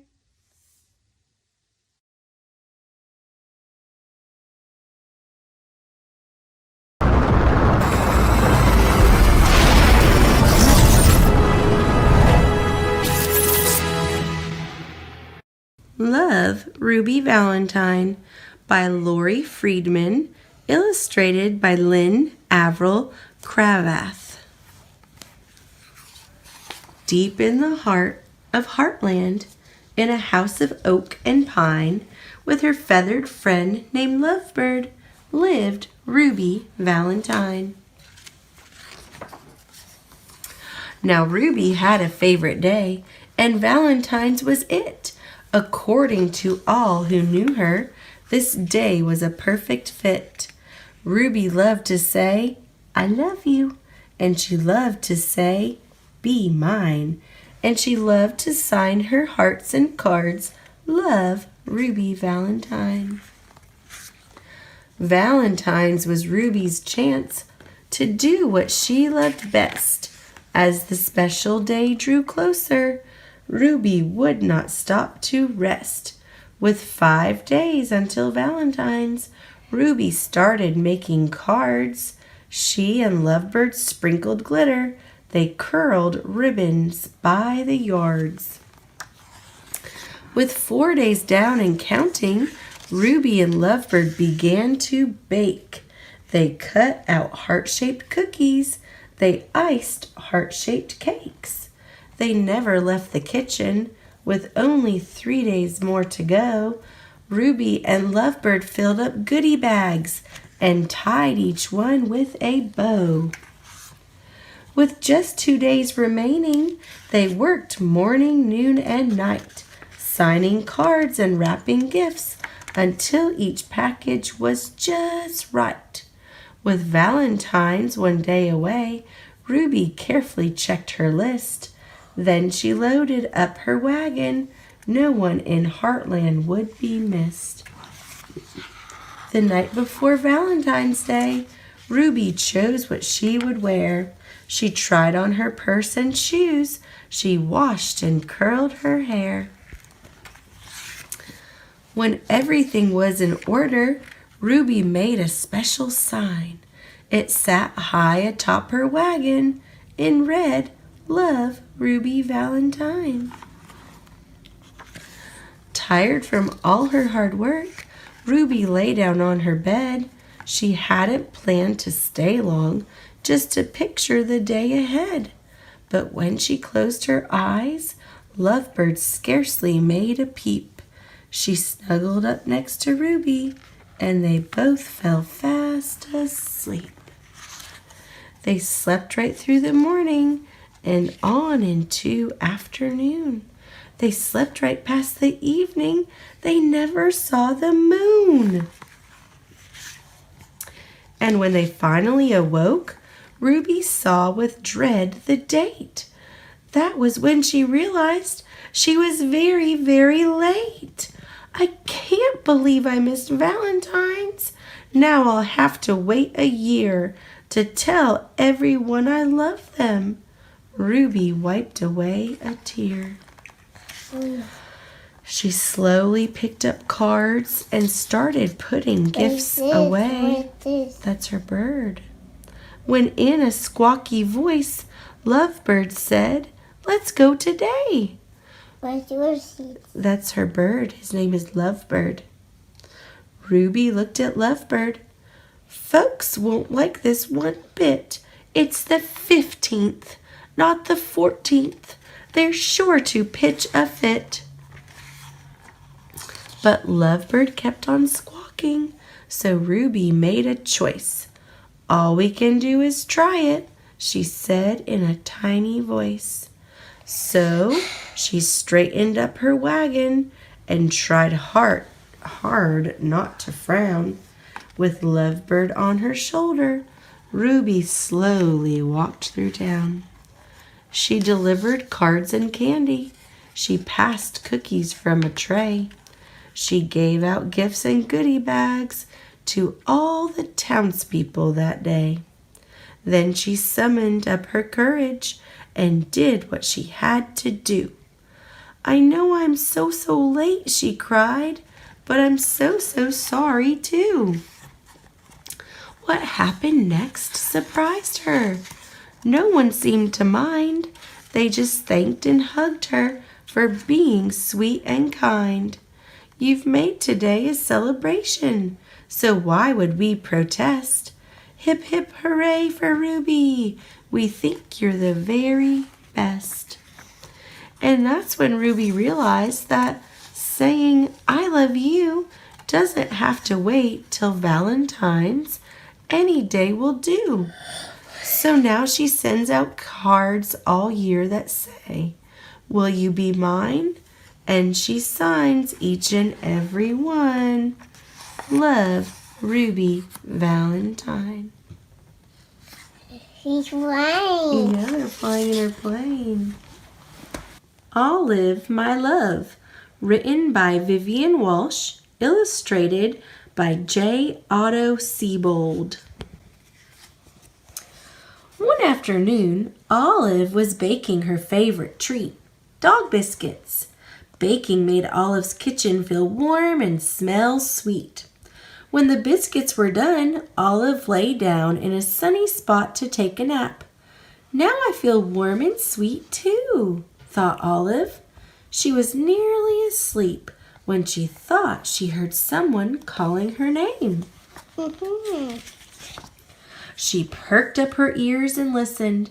Someone was singing, "My love to you." "Ah-woo," Olive sang along. It is something dogs have to do. It was her friend Dexter, the winged dog. "A dog with wings that sings," thought Olive. "I like that." He was singing really loud now. "Olive, my love, Olive, my love." Olive sang too. She tipped back her head, and when Dexter sang the last words, "To you," she howled, "Ah-woo." The song was interrupted by a thump. Olive jumped up. The fur on her back jumped up too. On Olive's doorstep was the biggest heart she had ever seen. "You dropped all of your love," Olive called out. But it was too late. Dexter had already flown away. "I'd better return it," thought Olive. She filled a sack with fresh biscuits. When you're going on an adventure, it's good to pack a snack.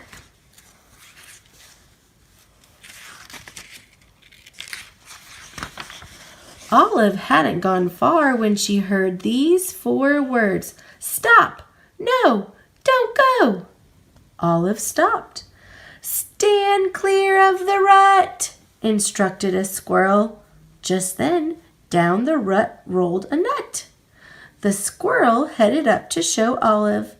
"Now I can say hello. Hello, my name is Handler. I have more nuts than any other squirrel on the hill.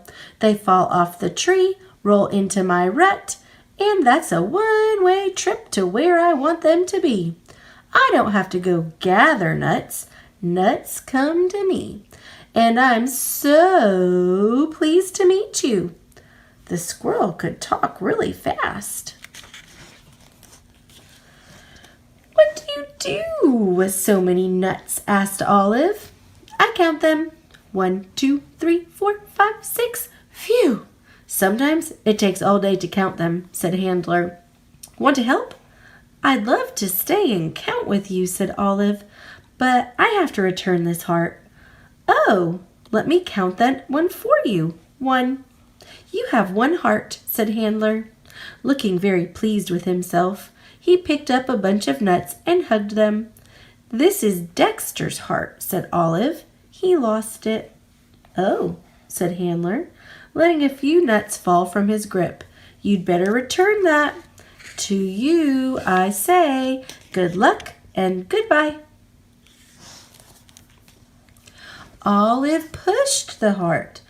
Olive pulled the heart. This was hard work. Olive was tired. She decided it was time to reward herself with a treat. As she chewed on her biscuit, she heard a voice say, 8, 9, and 10. It was Handler. Olive had hardly moved. Dexter's heart was really big. Handler, do you know a horse or a mule who lives nearby?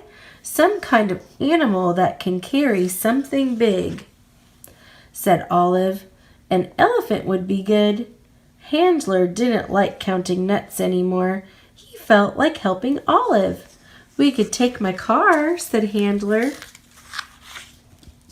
Which way? Asked Handler. Rough, said Olive, sniffing the air. Olive pointed the way. It's something dogs can do.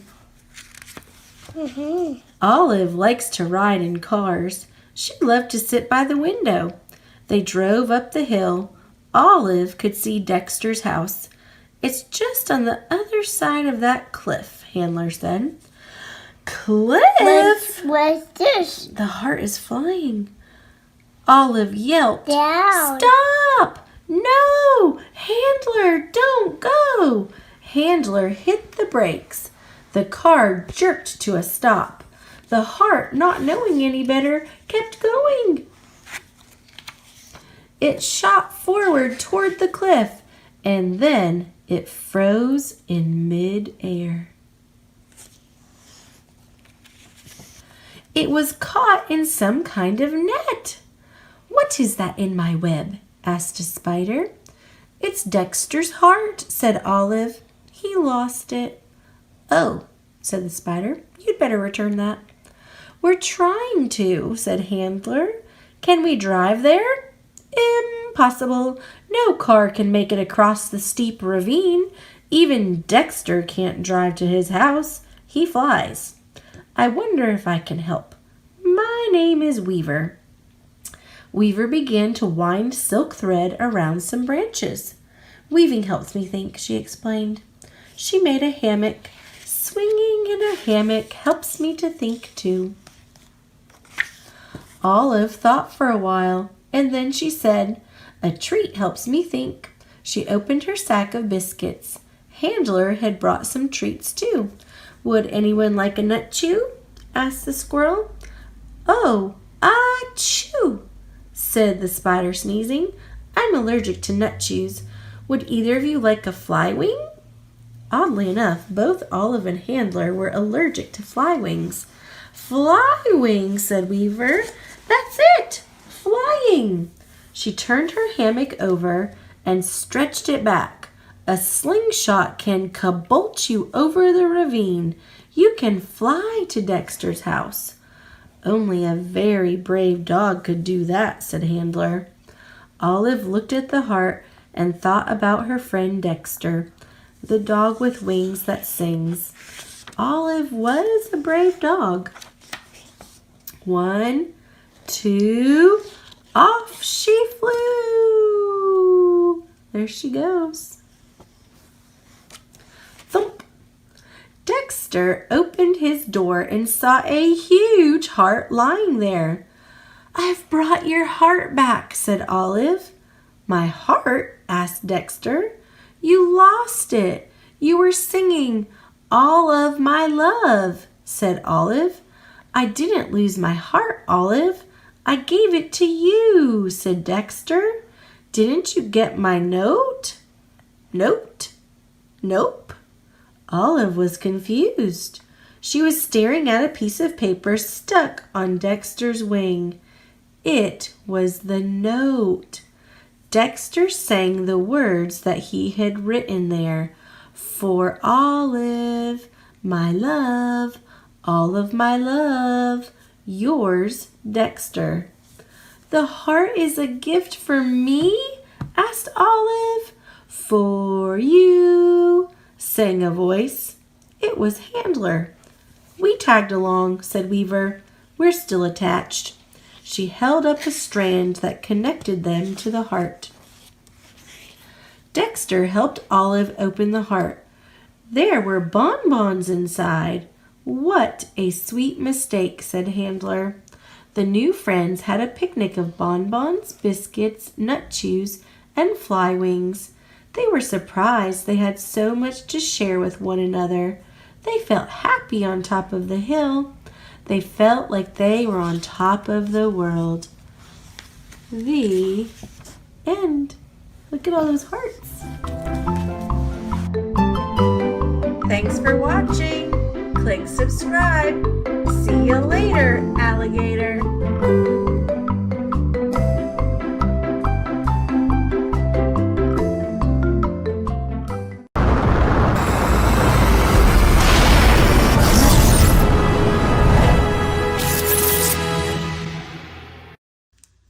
Sophia Valdez, Future Prez by Andrea Beatty, illustrated by David Roberts. Sophia was a baby who got things done, helping her family before she turned 1. She and Abuelo went out every week to help elderly friends around Blue River Creek who couldn't get out about on their own and with no place to gather were stuck home alone. Raking the leaves, taking pets for a walk, or just dropping by for a treat and a talk, Sophia Valdez did as much as she could for her family and friends and her whole neighborhood. A dreamer, a doer, a real-life go-getter. Most people like good, but Sophia liked better.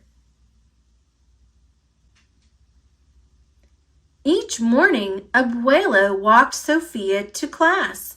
They walked home again along Blue River Pass, making plans, munching cookies, Abuelo and girl, except for that Tuesday when Pup saw the squirrel.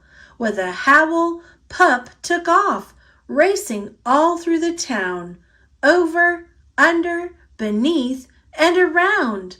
Sophia scrambled to try to keep up with the hollering and the bellowing of Pup. Up the squirrel ran to the top of a hill made of leftover junk for the local landfill. They reached the tip-top to that mountain of trash, which jiggled and broke with an ear-splitting crash. Down they all tumbled and hit with a thud on a moldy old pumpkin surrounded by mud. Ouch! Cried Abuelo. He struggled to stand. A dangerous mess, he said, grasping her hand. The next day, Sophia walked to school solo, but it wasn't the same without her Abuelo. This is not right, declared young Sophia, who glared at Mount Trashmore and got an idea. The very next morning, at 1:30 dawn, she planted a sign at the front of the lawn. She stood back and smiled and Pup gave a bark. Get rid of Mount Trashmore. Let's build a new park.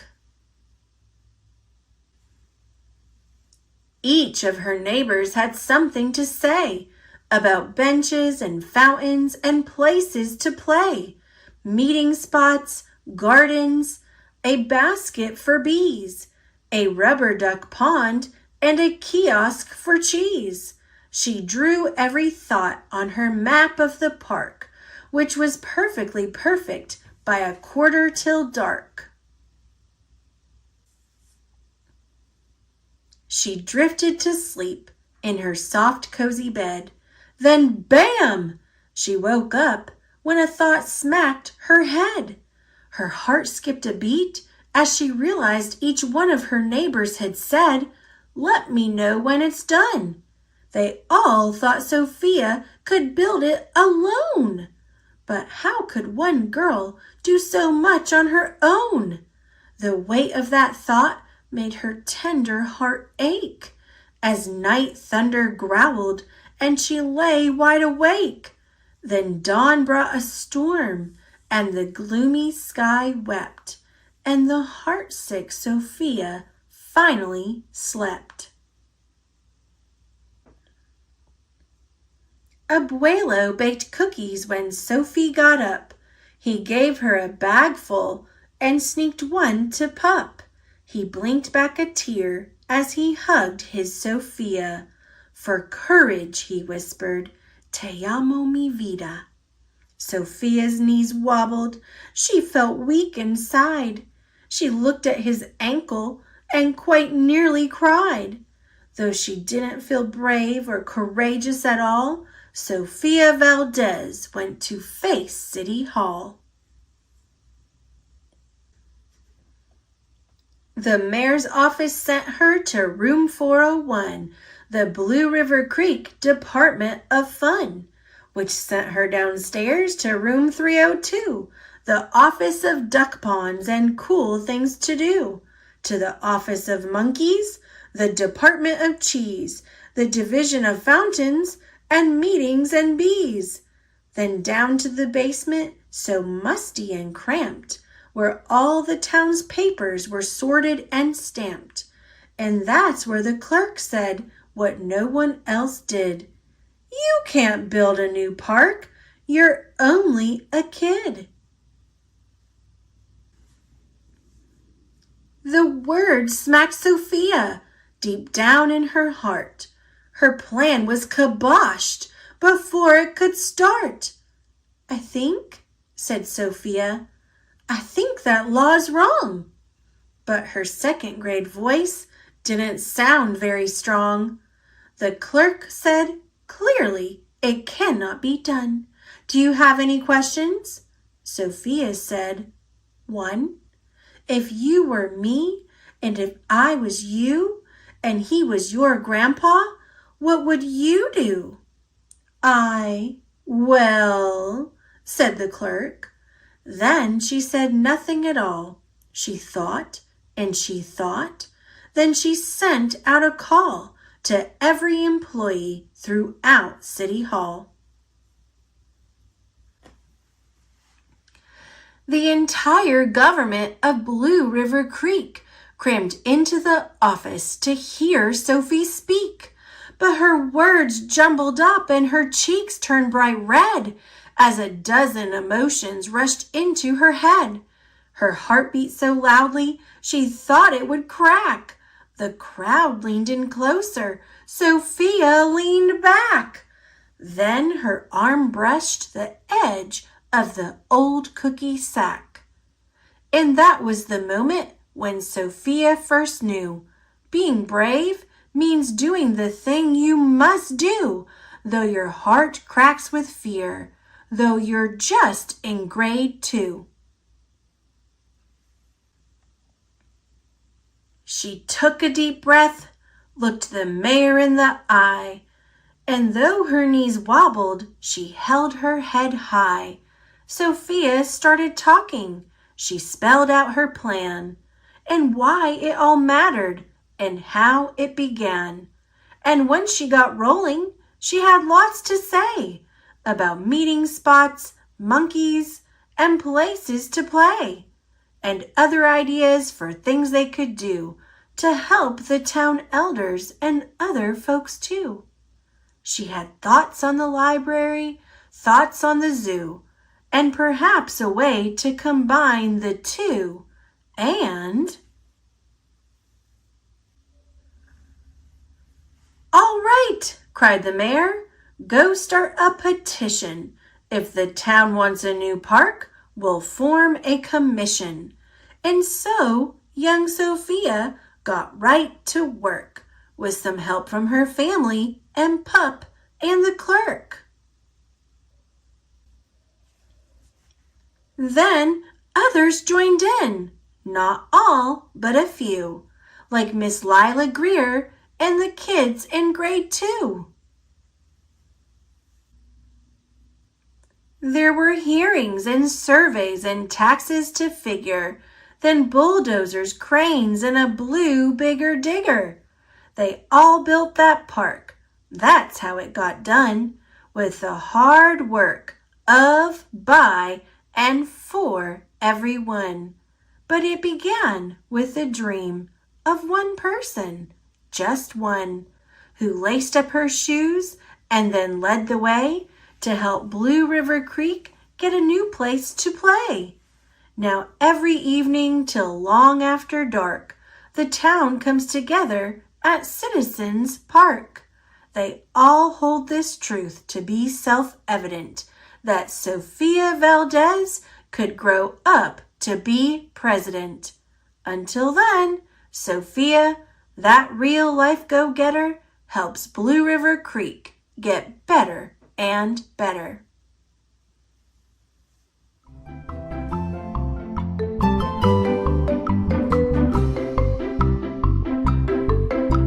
Thanks for watching. Click subscribe. See you later, alligator.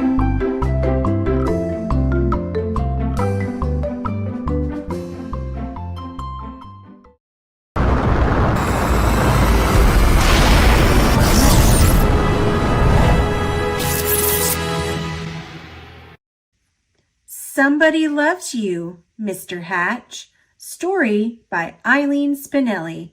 Pictures by Paul Yellowitz. Mr. Hatch was tall and thin, and he did not smile. Every morning at 6:30 sharp, he would leave his brick house and walk 8 blocks to the shoelace factory where he worked. At lunchtime, he would sit alone in a corner, eat his cheese and mustard sandwich, and drink a cup of coffee. Sometimes he brought a prune for dessert.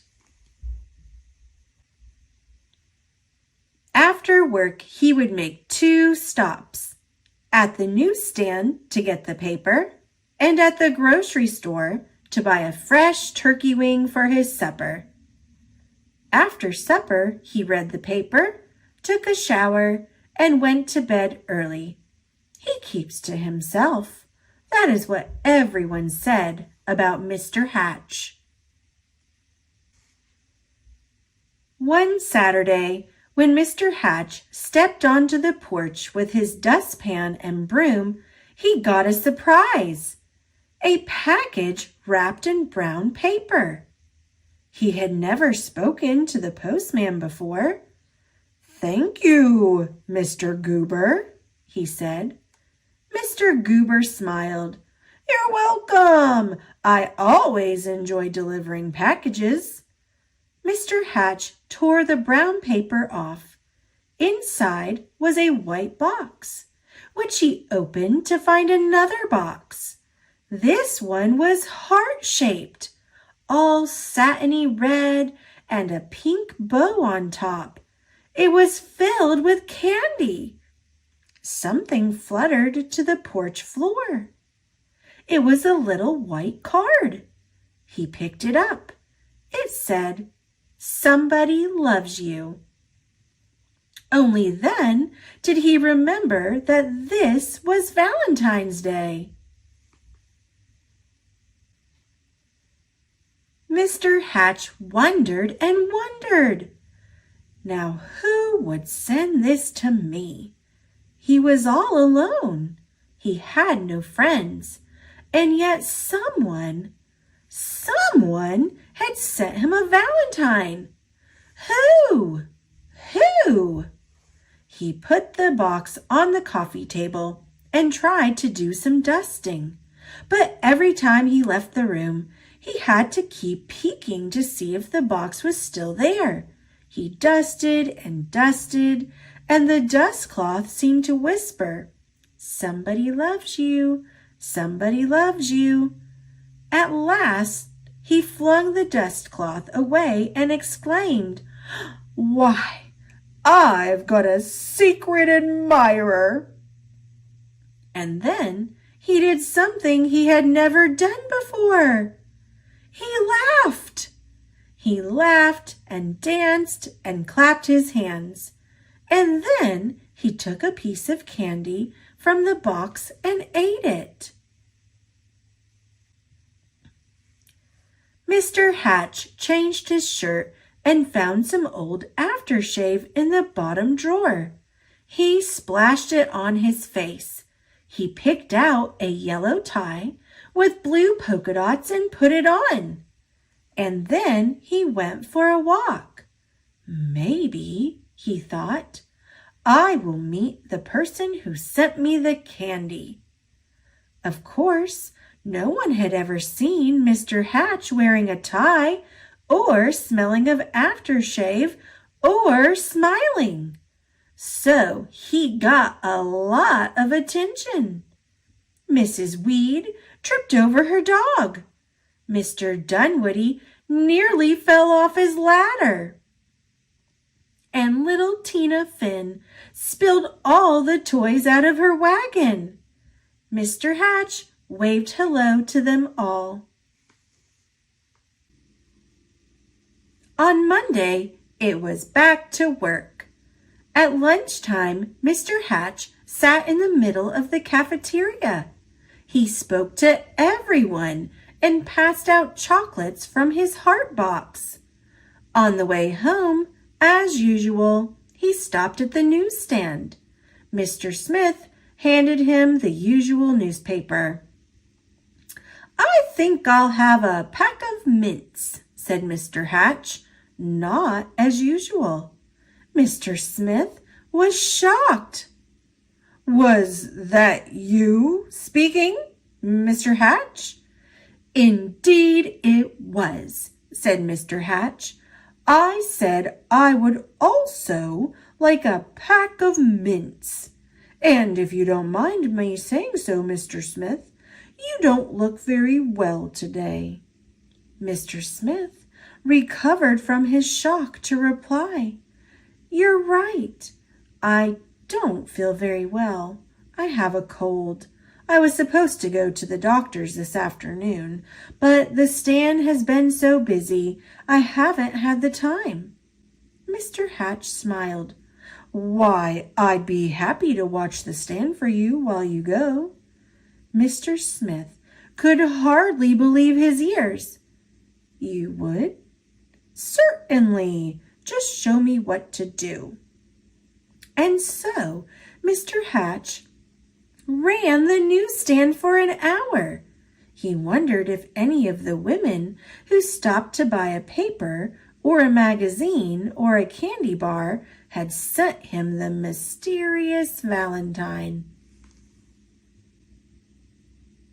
When Mr. Smith returned, Mr. Hatch made his usual stop at the grocery store. I'm a little tired of turkey wings," he told Mr. Todd. "I think I'll have a nice fresh slice of ham." Mr. Todd weighed the meat and wrapped it. "You look worried," said Mr. Hatch. "I am," said Mr. Todd. "My little girl is late.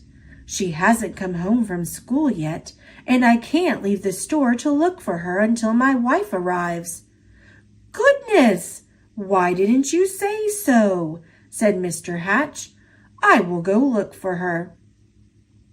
And so he walked to school and found little Melanie Todd by the swings and brought her home. Thank you, said the grocer. Any time, said Mr. Hatch. After supper, Mr. Hatch did not bother to read the paper. He decided to bake brownies instead. It would be nice to have brownies to share the next day with the people at the shoelace factory. As he baked, the warm chocolate smell of brownies floated through the neighborhood. Children gathered round Mr. Hatch's house, sniffing the air. Well, I suppose the factory can wait, said Mr. Hatch, as he looked out the window. And he brought out 2 platefuls. Now, what are brownies without lemonade? He said, and he stirred up a nice cold pitcher. When the parents came to gather their children, they had some brownies too. It turned out to be a picnic in Mr. Hatch's backyard. He dusted off an old harmonica and played songs he remembered from his boyhood. Everyone danced. And so the days and weeks went by. When Mr. Hatch wasn't smiling, he was laughing. And when he wasn't laughing, he was helping someone. And when he wasn't helping someone, he was having a party in his yard or on his porch. He seemed to have forgotten about finding the person who sent him the valentine. Then, one afternoon, Mr. Goober, the postman, came to his door. His face was very serious. "Come in, Mr. Goober," said Mr. Hatch. "You look upset." "I am upset," he said. "I made a mistake some time ago. My supervisor is very angry with me. Do you...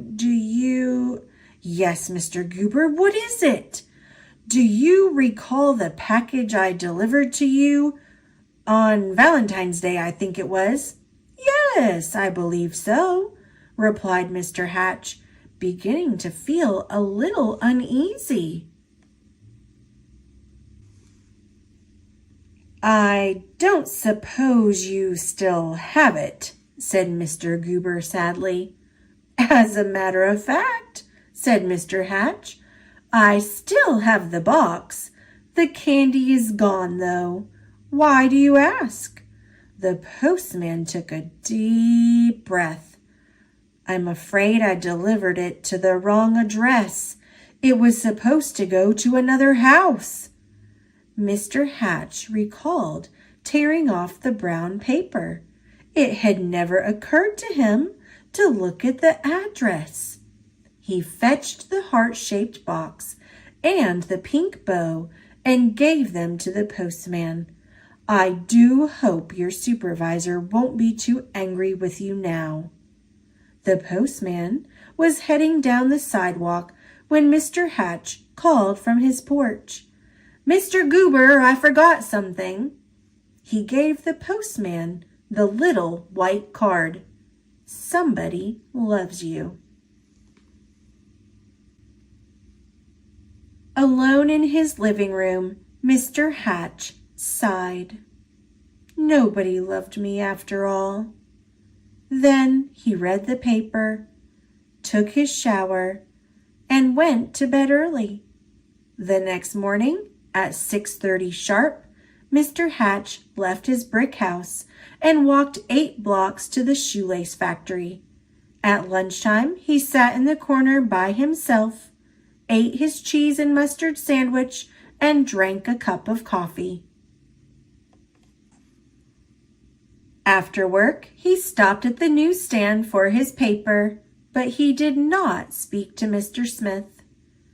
And when he ordered his turkey wing from Mr. Todd, he did not smile, nor did he pat little Melanie Todd on the head, or bake brownies, or have picnics or parties, or play his old harmonica any more. Everyone whispered, "What is wrong with Mr. Hatch?" Mr. Goober, the postman, told them, "We love Mr. Hatch," insisted Mr. and Mrs. Dunwoody. "He gave us flowers for our garden. He helped to mend our back fence." Mrs. Weed nodded. "I love him too. He saved his bones for my dog Ruffy." Ruffy barked. She loved Mr. Hatch too. Mr. Smith told everyone how Mr. Hatch had watched his newsstand so he could visit the doctor. And Mr. Todd told everyone how Mr. Hatch had found his little girl. All the children in the neighborhood remembered Mr. Hatch's wonderful brownies and lemonade, and most of all, his laughter. "Poor Mr. Hatch," they said. "What can we do?" Then Mr. Goober announced, "I have an idea." On Saturday morning, Mr. Hatch woke to a bright and sunny day. He put on his old overalls and went out to the porch with his dustpan and broom. He couldn't believe his eyes. All over the porch were red and white hearts and pink bows. There were boxes of candy on the chairs and yellow streamers flowing from the ceiling. And sticking up out of his mailbox was a shining silver harmonica. The front yard was filled with people, happy, smiling people. They were holding up a huge sign with hand-painted letters. It said, "Everybody loves Mr. Hatch." Mr. Hatch dabbed at a tear with his handkerchief. "I do believe," he sniffed, "somebody loves me after all." And then he smiled. And then he laughed. And then he hurried down to be with his friends.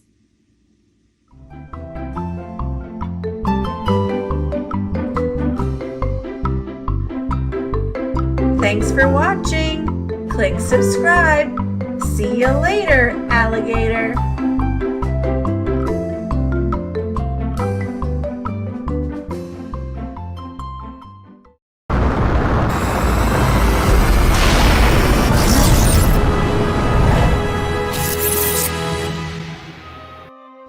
The Good, the Bad, and the Spooky by Jory John and Pete Oswald. I'm in a bad mood. A bad mood. Oh yeah, it's true.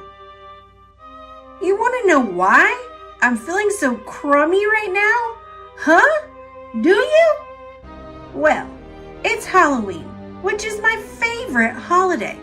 I wait all year long for this very evening. But listen to this.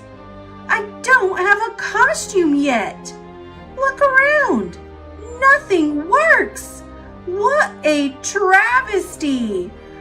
Arrgh. Whomp.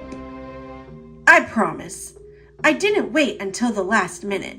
I've been thinking about costumes for weeks, and I honestly gave it my best shot. For instance, I've already tried dressing up as a ghost. I can't see. Bonk. And a vampire. I can't talk. And a robot. I can't move. Everything looks so uninspiring. It turns out that putting together a perfect original show-stopping costume is basically impossible. Halloween used to be so much fun. My friends and I would all get dressed up together. Oh, the memories. One year, we were a rock and roll band. The next year, we went as our favorite condiments. Oh, and then there was the time we went as a carton of eggs. We were cracking up all night. But things changed, as they often do. Time marched on. We all got a little older, a little more independent. And I just can't shake the feeling that everybody, and I mean everybody, is going to outdress me this year. After all, I live on a sunflower in a field where everyone takes Halloween very seriously. Very seriously. You have no idea. No idea. See, how can I compete with that? And that? And that? And what the heck is that? I just can't stand it. And that's why I'm in a bad mood. A bad mood with a bad attitude. Sheesh. There's only one thing I can think of that will even things out. I need to trick everybody into thinking Halloween has been postponed until tomorrow night. Yeah, then I'll have a bit more time to get my costume together. Excuse me? Out of my way, please. Coming through. Pardon me. Seed on a mission here. Attention, everybody. Let's see. There's a big thunderstorm on the way. That's right, a storm. And also, squirrels! A herd of seed-eating squirrels is racing toward us. Yikes! Watch out! Squirrels and rain and thunder. Not a good combination. So for your safety, please, head home this instant. We'll resume Halloween tomorrow night. Gosh, that sounds spooky. Bummer. There. That should do it. No more competition. No more hurt feelings. And most importantly, no more costumes. What a relief. I beg your pardon. Yes, what is it? If I may be so bold, it seems like you're not enjoying yourself this evening. As a fellow seed, in fact, as a pumpkin seed, I know all about the pressures of Halloween. But listen, Halloween is about more than costumes and candy, Mr. Seed. It's about crunching through the autumn leaves. It's about decorations. It's about togetherness. And it's about community. Look around. This is all supposed to be fun. But nobody really cares what you're wearing. We're just here to have a good time. Look at us. We made these costumes in about 5 minutes, and we're having a blast. Just something to think about. Goodbye, Mr. Seed. Sheesh. Is it possible that I've overreacted? Have I made too big of a deal out of something trivial? I suppose I have been taking my bad mood out on everybody else today. Maybe nobody's really paying attention to my costume. Perhaps Halloween doesn't need to be a competition after all. I've made a big mistake, but maybe it's not too late. Attention, everybody! Me again, and I have some good news. Halloween is back on. There's no storm after all, and there are no squirrels barreling toward us. This was all a big trick. Get it? Ha ha! You may continue getting treats now. Yay! Hooray! It's candy time! Ahem! I've made a big decision. I'm going to worry less about things that don't really matter. Not just on Halloween, but on other days too. I just needed somebody to talk some sense into me. Now I'm not in such a bad mood anymore, and I don't have such a bad attitude anymore. As for my costume, well, I'll figure something out. Later that same Halloween evening. Hello again. Check it out. I'm a squirrel. Pretty spooky, right? Boo! And, if you have the space, I'd love to join you. Of course! You see, it doesn't take much to have a good time on Halloween. Whee!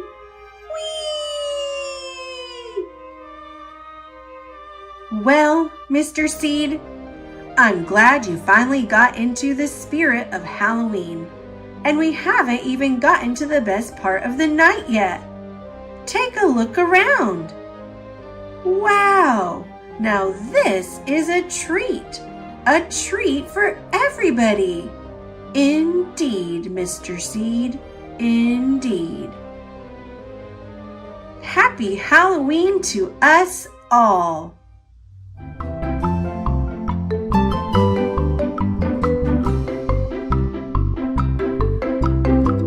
Thanks for watching. Click subscribe. See you later, alligator.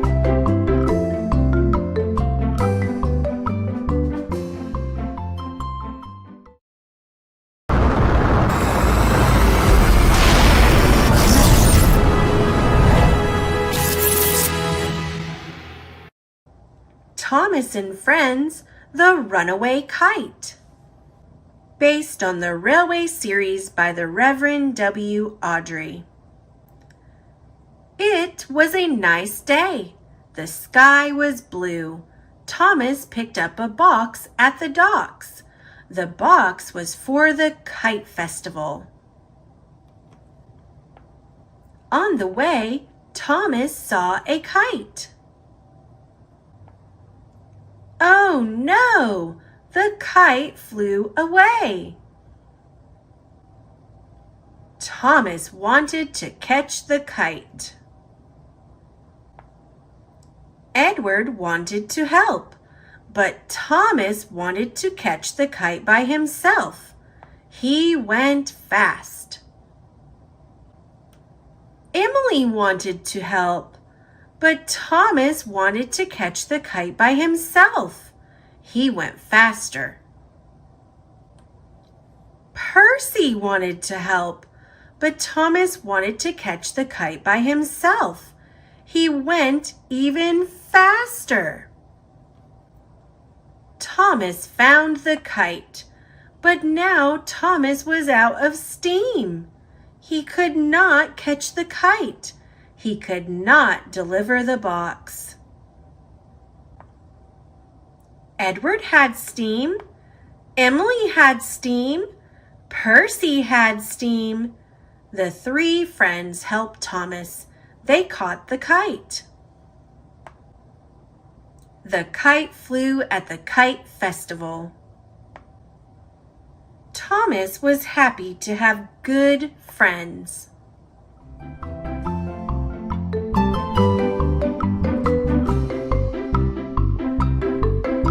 Thanks for watching.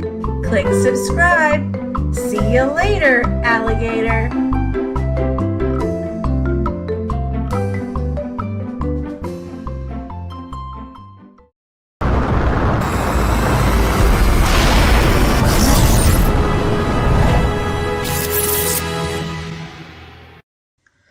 The Snow Globe Family by Jane O'Connor and S.D. Schindler. In a big house high on a hill lives a family, a mama, a papa, a boy, a girl, and baby. On the mantel in the parlor sits a snow globe. It has been there such a long time, nobody notices it anymore. Nobody except baby. Who would like more tea or crumb cake? The mama asks.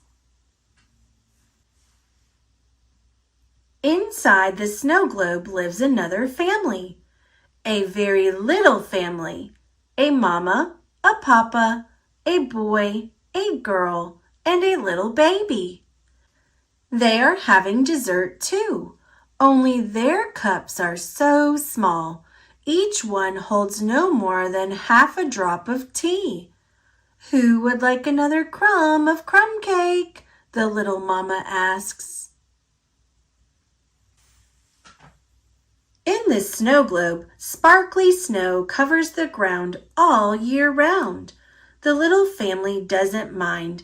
They love snow. They build snowmen as big as lumps of sugar. They skate on a pond as shiny as a silver coin. They throw snowballs, make snow angels, and tramp through the snow, leaving footprints smaller than the sprinkles on an ice cream cone. If only someone in the big family would shake the snow globe really hard and make a hill of snow, then the little family could go sledding. Sometimes the little family shouts, "Hello out there! Look at us!" But the big papa is reading aloud a story. Nobody notices them. Nobody except baby. The little papa is reading a story too. When he's done, the children say, "Tell us about the big snowstorms from long ago. Please, Papa." There used to be snowstorms all the time. Big ones, their papa begins. The house rattled and shook dishes.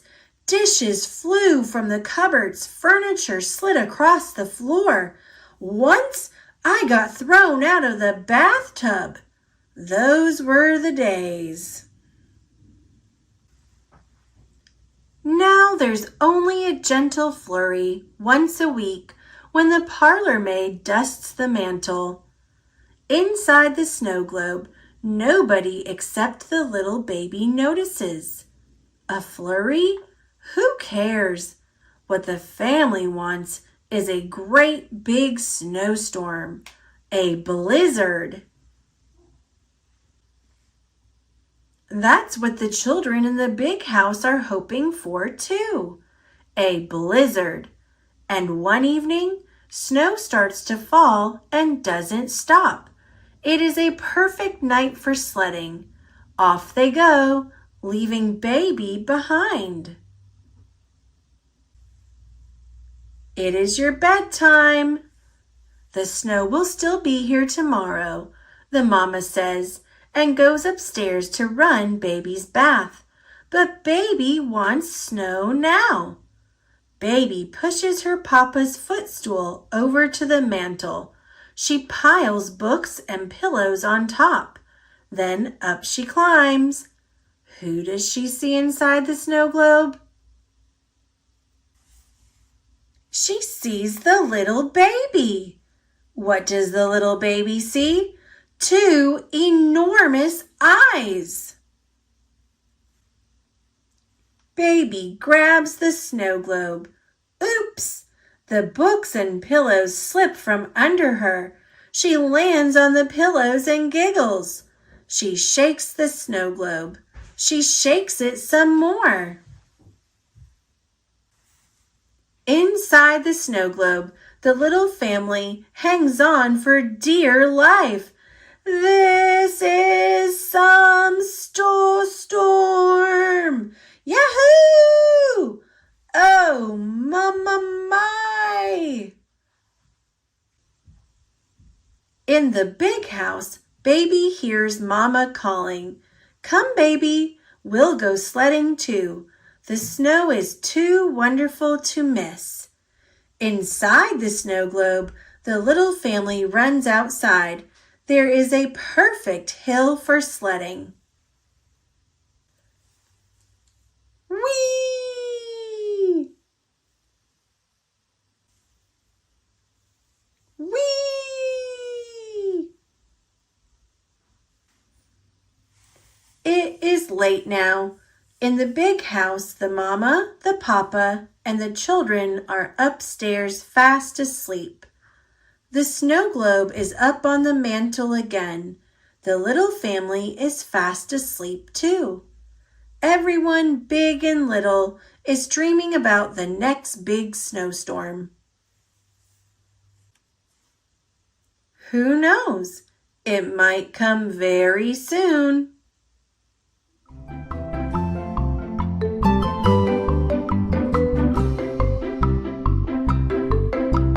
Thanks for watching. Click subscribe. See you later, alligator.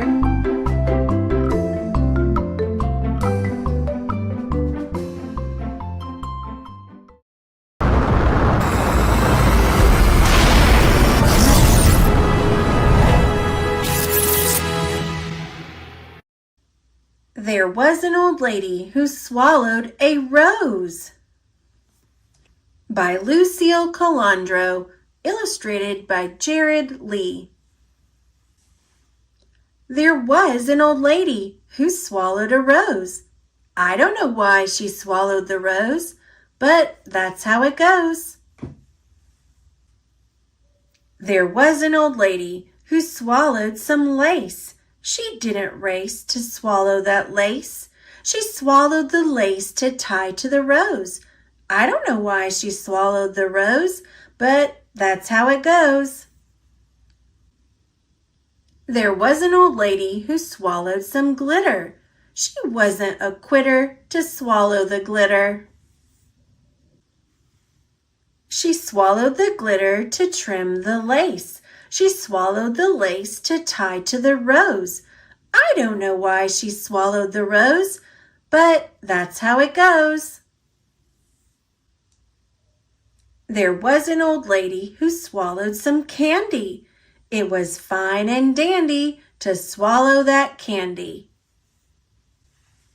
She swallowed the candy to garnish the glitter. She swallowed the glitter to trim the lace. She swallowed the lace to tie to the rose. I don't know why she swallowed the rose, but that's how it goes. There was an old lady who swallowed a jewel. She wasn't a fool to swallow that jewel. She swallowed the jewel to brighten the candy. She swallowed the candy to garnish the glitter. She swallowed the glitter to trim the lace. She swallowed the lace to tie to the rose. I don't know why she swallowed the rose, but that's how it goes. There was an old lady who swallowed some hearts. She showed her smarts by swallowing those hearts. She swallowed the hearts to surround the jewel. She swallowed the jewel to brighten the candy.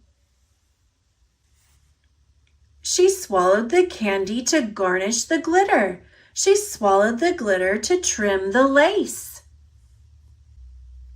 She swallowed the lace to tie to the rose. I don't know why she swallowed the rose, but that's how it goes. There was an old lady who swallowed a card. It wasn't hard to swallow the card. It brought the old lady so much happiness that she smiled and laughed and blew a big kiss. Happy Valentine's Day. Love, the old lady.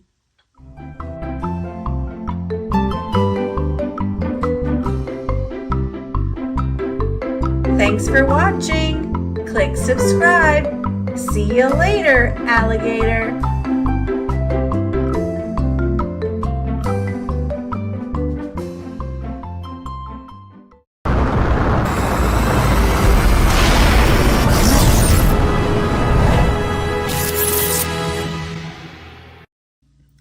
Fancy Nancy! There's no day like a snow day, based on the creation of Jane O'Connor and Robin Priest Glasser. Ooh la la! It started snowing last night, and now it's a blizzard. The radio says this is the storm of the century. A century is a fancy way of saying 100 years. All the schools are closed, I announced to my parents. Then I called Bree with the joyful news. Come over, toot sweet. That's French for right away. You say it like this, toot sweet. Nancy, it's only 6:30, my mom says. Bree can come over after breakfast when Mrs. Devine comes to babysit. Oh no, you mean you have to go to work on a snow day? Grown-ups don't get snow days, my dad says. That is a sad but true fact of life. I feel so sorry for my parents that I make them a special treat for breakfast. Look, it's snowing on your cereal, I say as I sprinkle shredded coconut into their bowls. Jojo and I get all bundled up and drag our sleds out of the garage. We are ready to frolic. Frolic is fancy for having fun. At last, Mrs. Devine arrives with Bree and Freddie. Can we go to Mount Everest right away? I ask. Mount Everest is what everybody calls the biggest hill in the park. The sledding there is phenomenal, which means fabulous, spectacular, and totally awesome. Darling, I'm afraid my sledding days are long over. I want all of you to stay in the yard where I can see you. I'll supervise from inside. No sledding? We are all très disappointed. But I remind everyone that there are many other ways to frolic on a snow day. First, we make snow angels. We decorate the wings with pine cones. Can you guess what I'm doing now?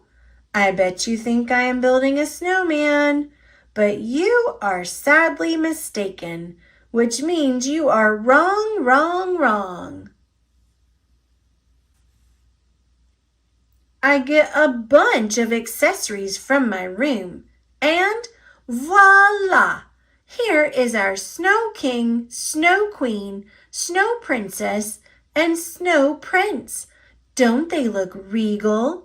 That's a fancy word for royal. We all bow and curtsy because that's what you're supposed to do in front of royalty. Soon we hear Mrs. Devine calling us to come inside. Ooh la la! Hot chocolate with mini marshmallows? And there are plates of Mrs. Devine's delectable homemade cookies. Each one looks like a snowflake. Merci, I say.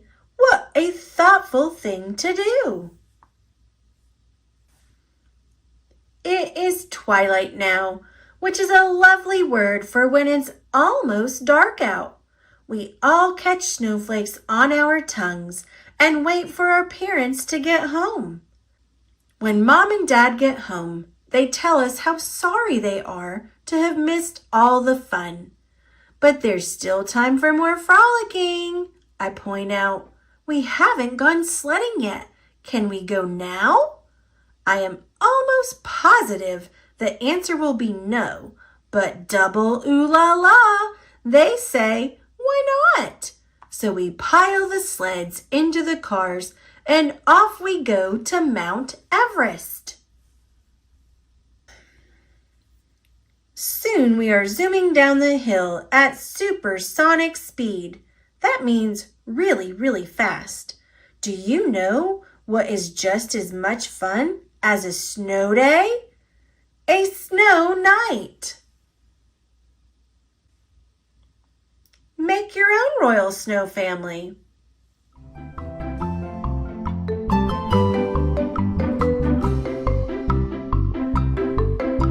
Thanks for watching. Click subscribe. See you later, alligator.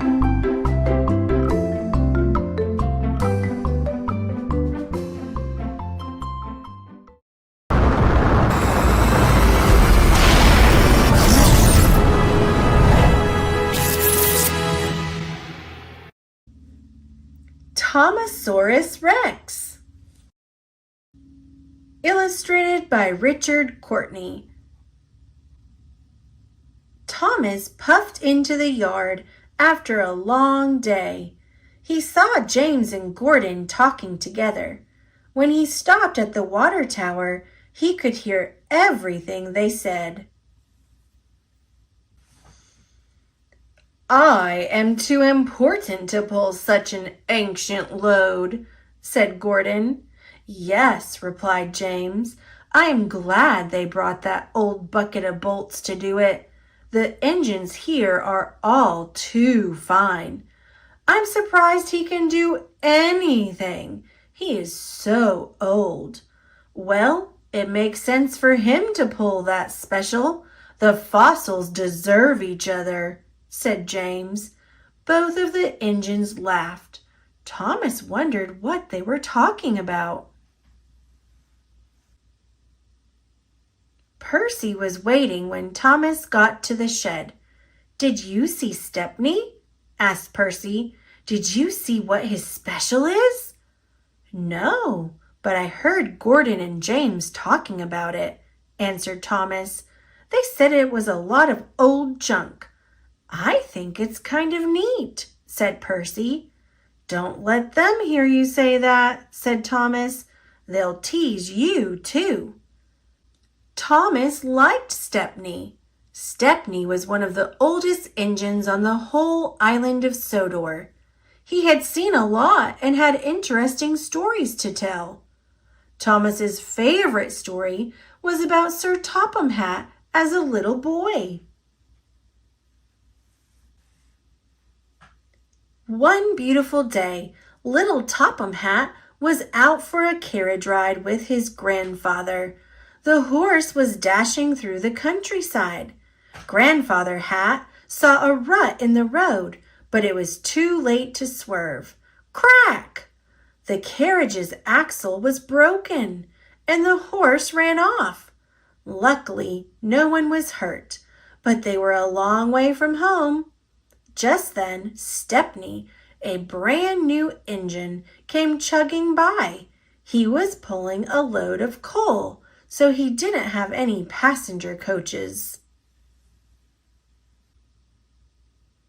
There was only one thing to do. Topham Hatt and his grandfather crawled up on top of the pile of coal, and off they went. When they got to town, little Topham Hatt was covered head to toe in coal dust. He was very dirty, and so was his grandfather, so Mother couldn't be cross. They both laughed and even had their picture taken. Thomas always liked that story, and Percy liked it too. It made them laugh to think that Sir Topham Hatt was ever that dirty. The next morning, Thomas went looking for Stepney. "Good morning, sir," said Thomas politely. "Well, hello, Thomas," said Stepney with a smile. "What do you think of my special?" Thomas looked at the rock with some bones in it and at the old chest. He didn't want to hurt Stepney's feelings. "It sure looks old," he stammered. "It's the oldest thing I have ever pulled," laughed Stepney. "It makes me feel young. The chest is full of gems from Rolf's castle in the days of knights. This fossil is from the age of dinosaurs. It is going to be part of the museum fair at Tidmouth. And so am I, because I am so old, he added proudly. Thomas thought things seemed pretty interesting, but he remembered Gordon and James saying they were junk. Thomas didn't know what to think. Just then, Sir Topham Hatt came to see the engines. Stepney and his special must go to Tidmouth for the museum show, he said. But the hill to Tidmouth may be too steep for Stepney with that valuable special. So someone will need to help push from behind. Push? I would not push a special made of solid gold, said Gordon, let alone that pile of old junk. I only pull specials, and important ones at that. I don't think we should have to push that special, sir, said James. Thomas did not want the others to tease him, but he saw that Stepney looked sad that no one wanted to help him. I will push Stepney's special, he quietly volunteered. Thank you, Thomas, said Sir Topham Hatt. I appreciate it when engines prove that they are really useful. And then he gave Gordon a stern look. Gordon puffed, and James gave a cheeky chuckle. Better him than us, he said. Thomas pushed the special out of the yard. He heard James call out, Don't let them mistake you for that old junk and send you to the scrap yard. All the way to Tidmouth, Thomas worried about what everyone would say about his old special. He knew the children liked him, but would they think he was just an old fossil when he arrived with his old junk? When they arrived at Tidmouth, there were already lots of interesting things to see. There was a butterfly tent, a petting zoo, and a frog exhibit. Thomas helped Stepney onto a special siding that allowed everyone to see the fossil and chest close up, but no one seemed to notice they were there. And then Thomas heard one little boy shout with delight, Look! Over there! It's Thomas! And he brought a dinosaur! Soon Thomas and Stepney were surrounded. Cool! Wow! Look at that! Thomas had never heard the children so excited. He was excited too. Sir Topham Hatt walked over to them. Thomas was surprised to see that he looked dirty. Good work, Thomas, said Sir Topham Hatt.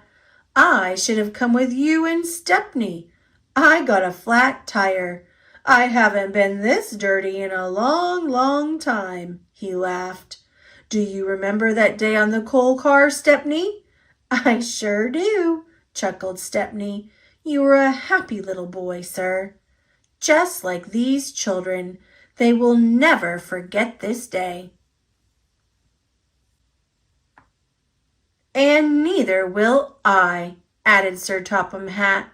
Just then, a man with a camera walked up. He said, Everyone smile and say steamy. Flash.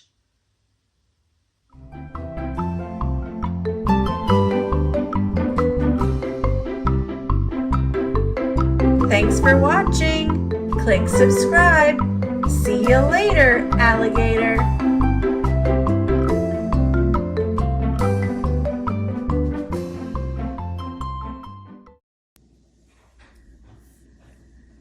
Everyone gets the jitters sometimes. Valentine's Day Jitters by Julie Danneberg, illustrated by Judy Love. Valentine's Day was just around the corner, and Mrs. Hartwell had the jitters. She was busy planning the class Valentine's Day party, and she wanted it to be extra special, just like her students. Remembering some of her party planning issues in the past, Mrs. Hartwell decided to ask her room full of experts for advice. During reading, between helping Emmy with a Band-Aid and searching with Jeff to find a just right reading book, she asked students for suggestions on Valentine's Day craft projects. There was a consensus on glitter, glue, ribbons, and lace. After math class, Mrs. Hartwell high-fived Alexandra for knowing her math facts and gave Jack a sticker for not giving up on his. Then she asked the class for party game recommendations. Her students had lots of ideas. Some she could use, some she couldn't. As everyone lined up for recess, Mrs. Hartwell tied Andy's shoelace and reminded Sergio and Olivia to get their coats. Then she asked the students for advice on the perfect party treat. Cake with extra frosting and lots of sprinkles. The night before Valentine's Day, Mrs. Hartwell worked hard to get everything ready for the party. The cake took a lot of time. It was very complicated. The next day, during lunch and recess, she bustled about, setting up the craft and the games.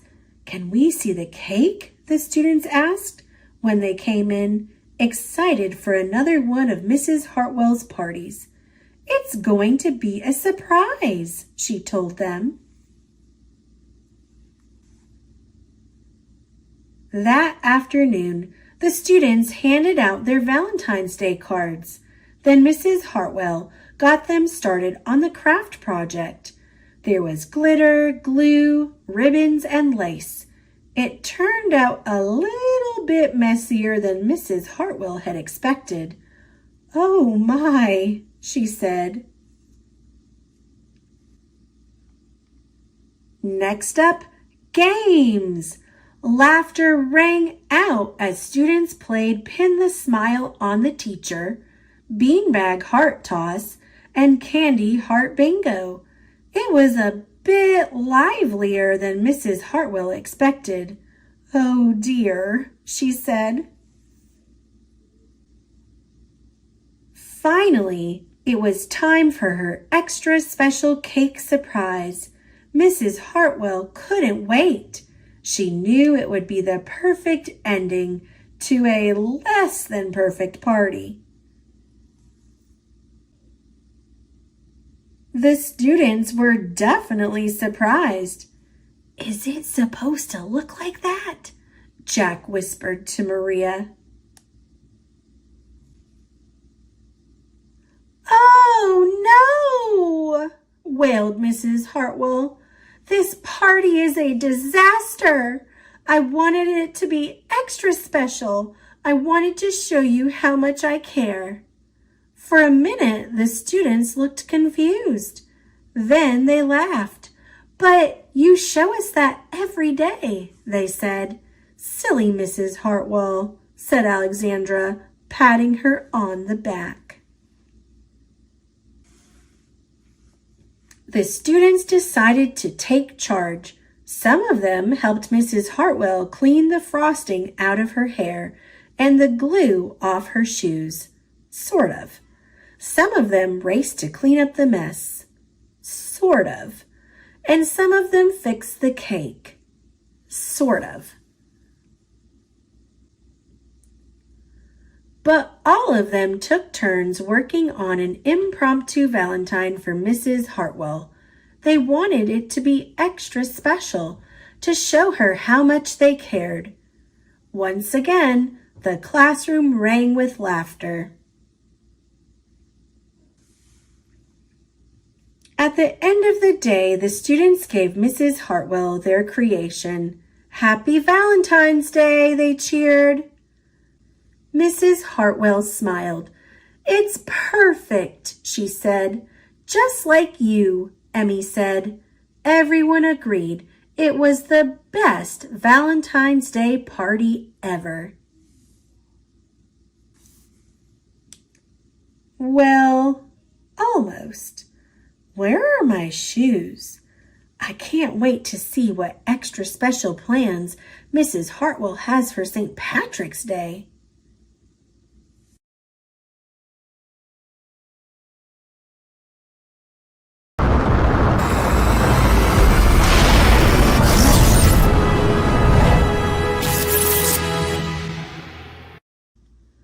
Virgil and Owen by Paulette Bogan. "I found a polar bear, Mom," said Virgil, "and I'm keeping him." "You are my polar bear," said Virgil. "Come with me." The polar bear splished and splashed with the turns. Everyone laughed. Virgil did not laugh. "You are my polar bear," said Virgil. "Come with me." The polar bear slipped and slid with the seals. Everyone had fun. Virgil did not have fun. "You are my polar bear," said Virgil. "Come with me." The polar bear twirled and whirled with the penguins. Everyone had a wonderful time. Virgil did not have a wonderful time. "Stop it," said Virgil. "You are my polar bear. Come with me." "No," said the polar bear. "And my name is Owen." Virgil stomped away. He kicked the snow. He jumped up and down. "Come play with us," said Owen. "Really?" said Virgil. Everyone dipped and dived, splashed and swam, and played together until... "Listen to me, Owen," said Virgil.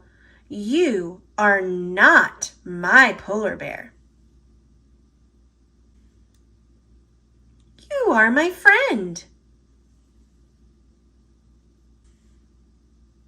Everyone cheered. "We are all friends."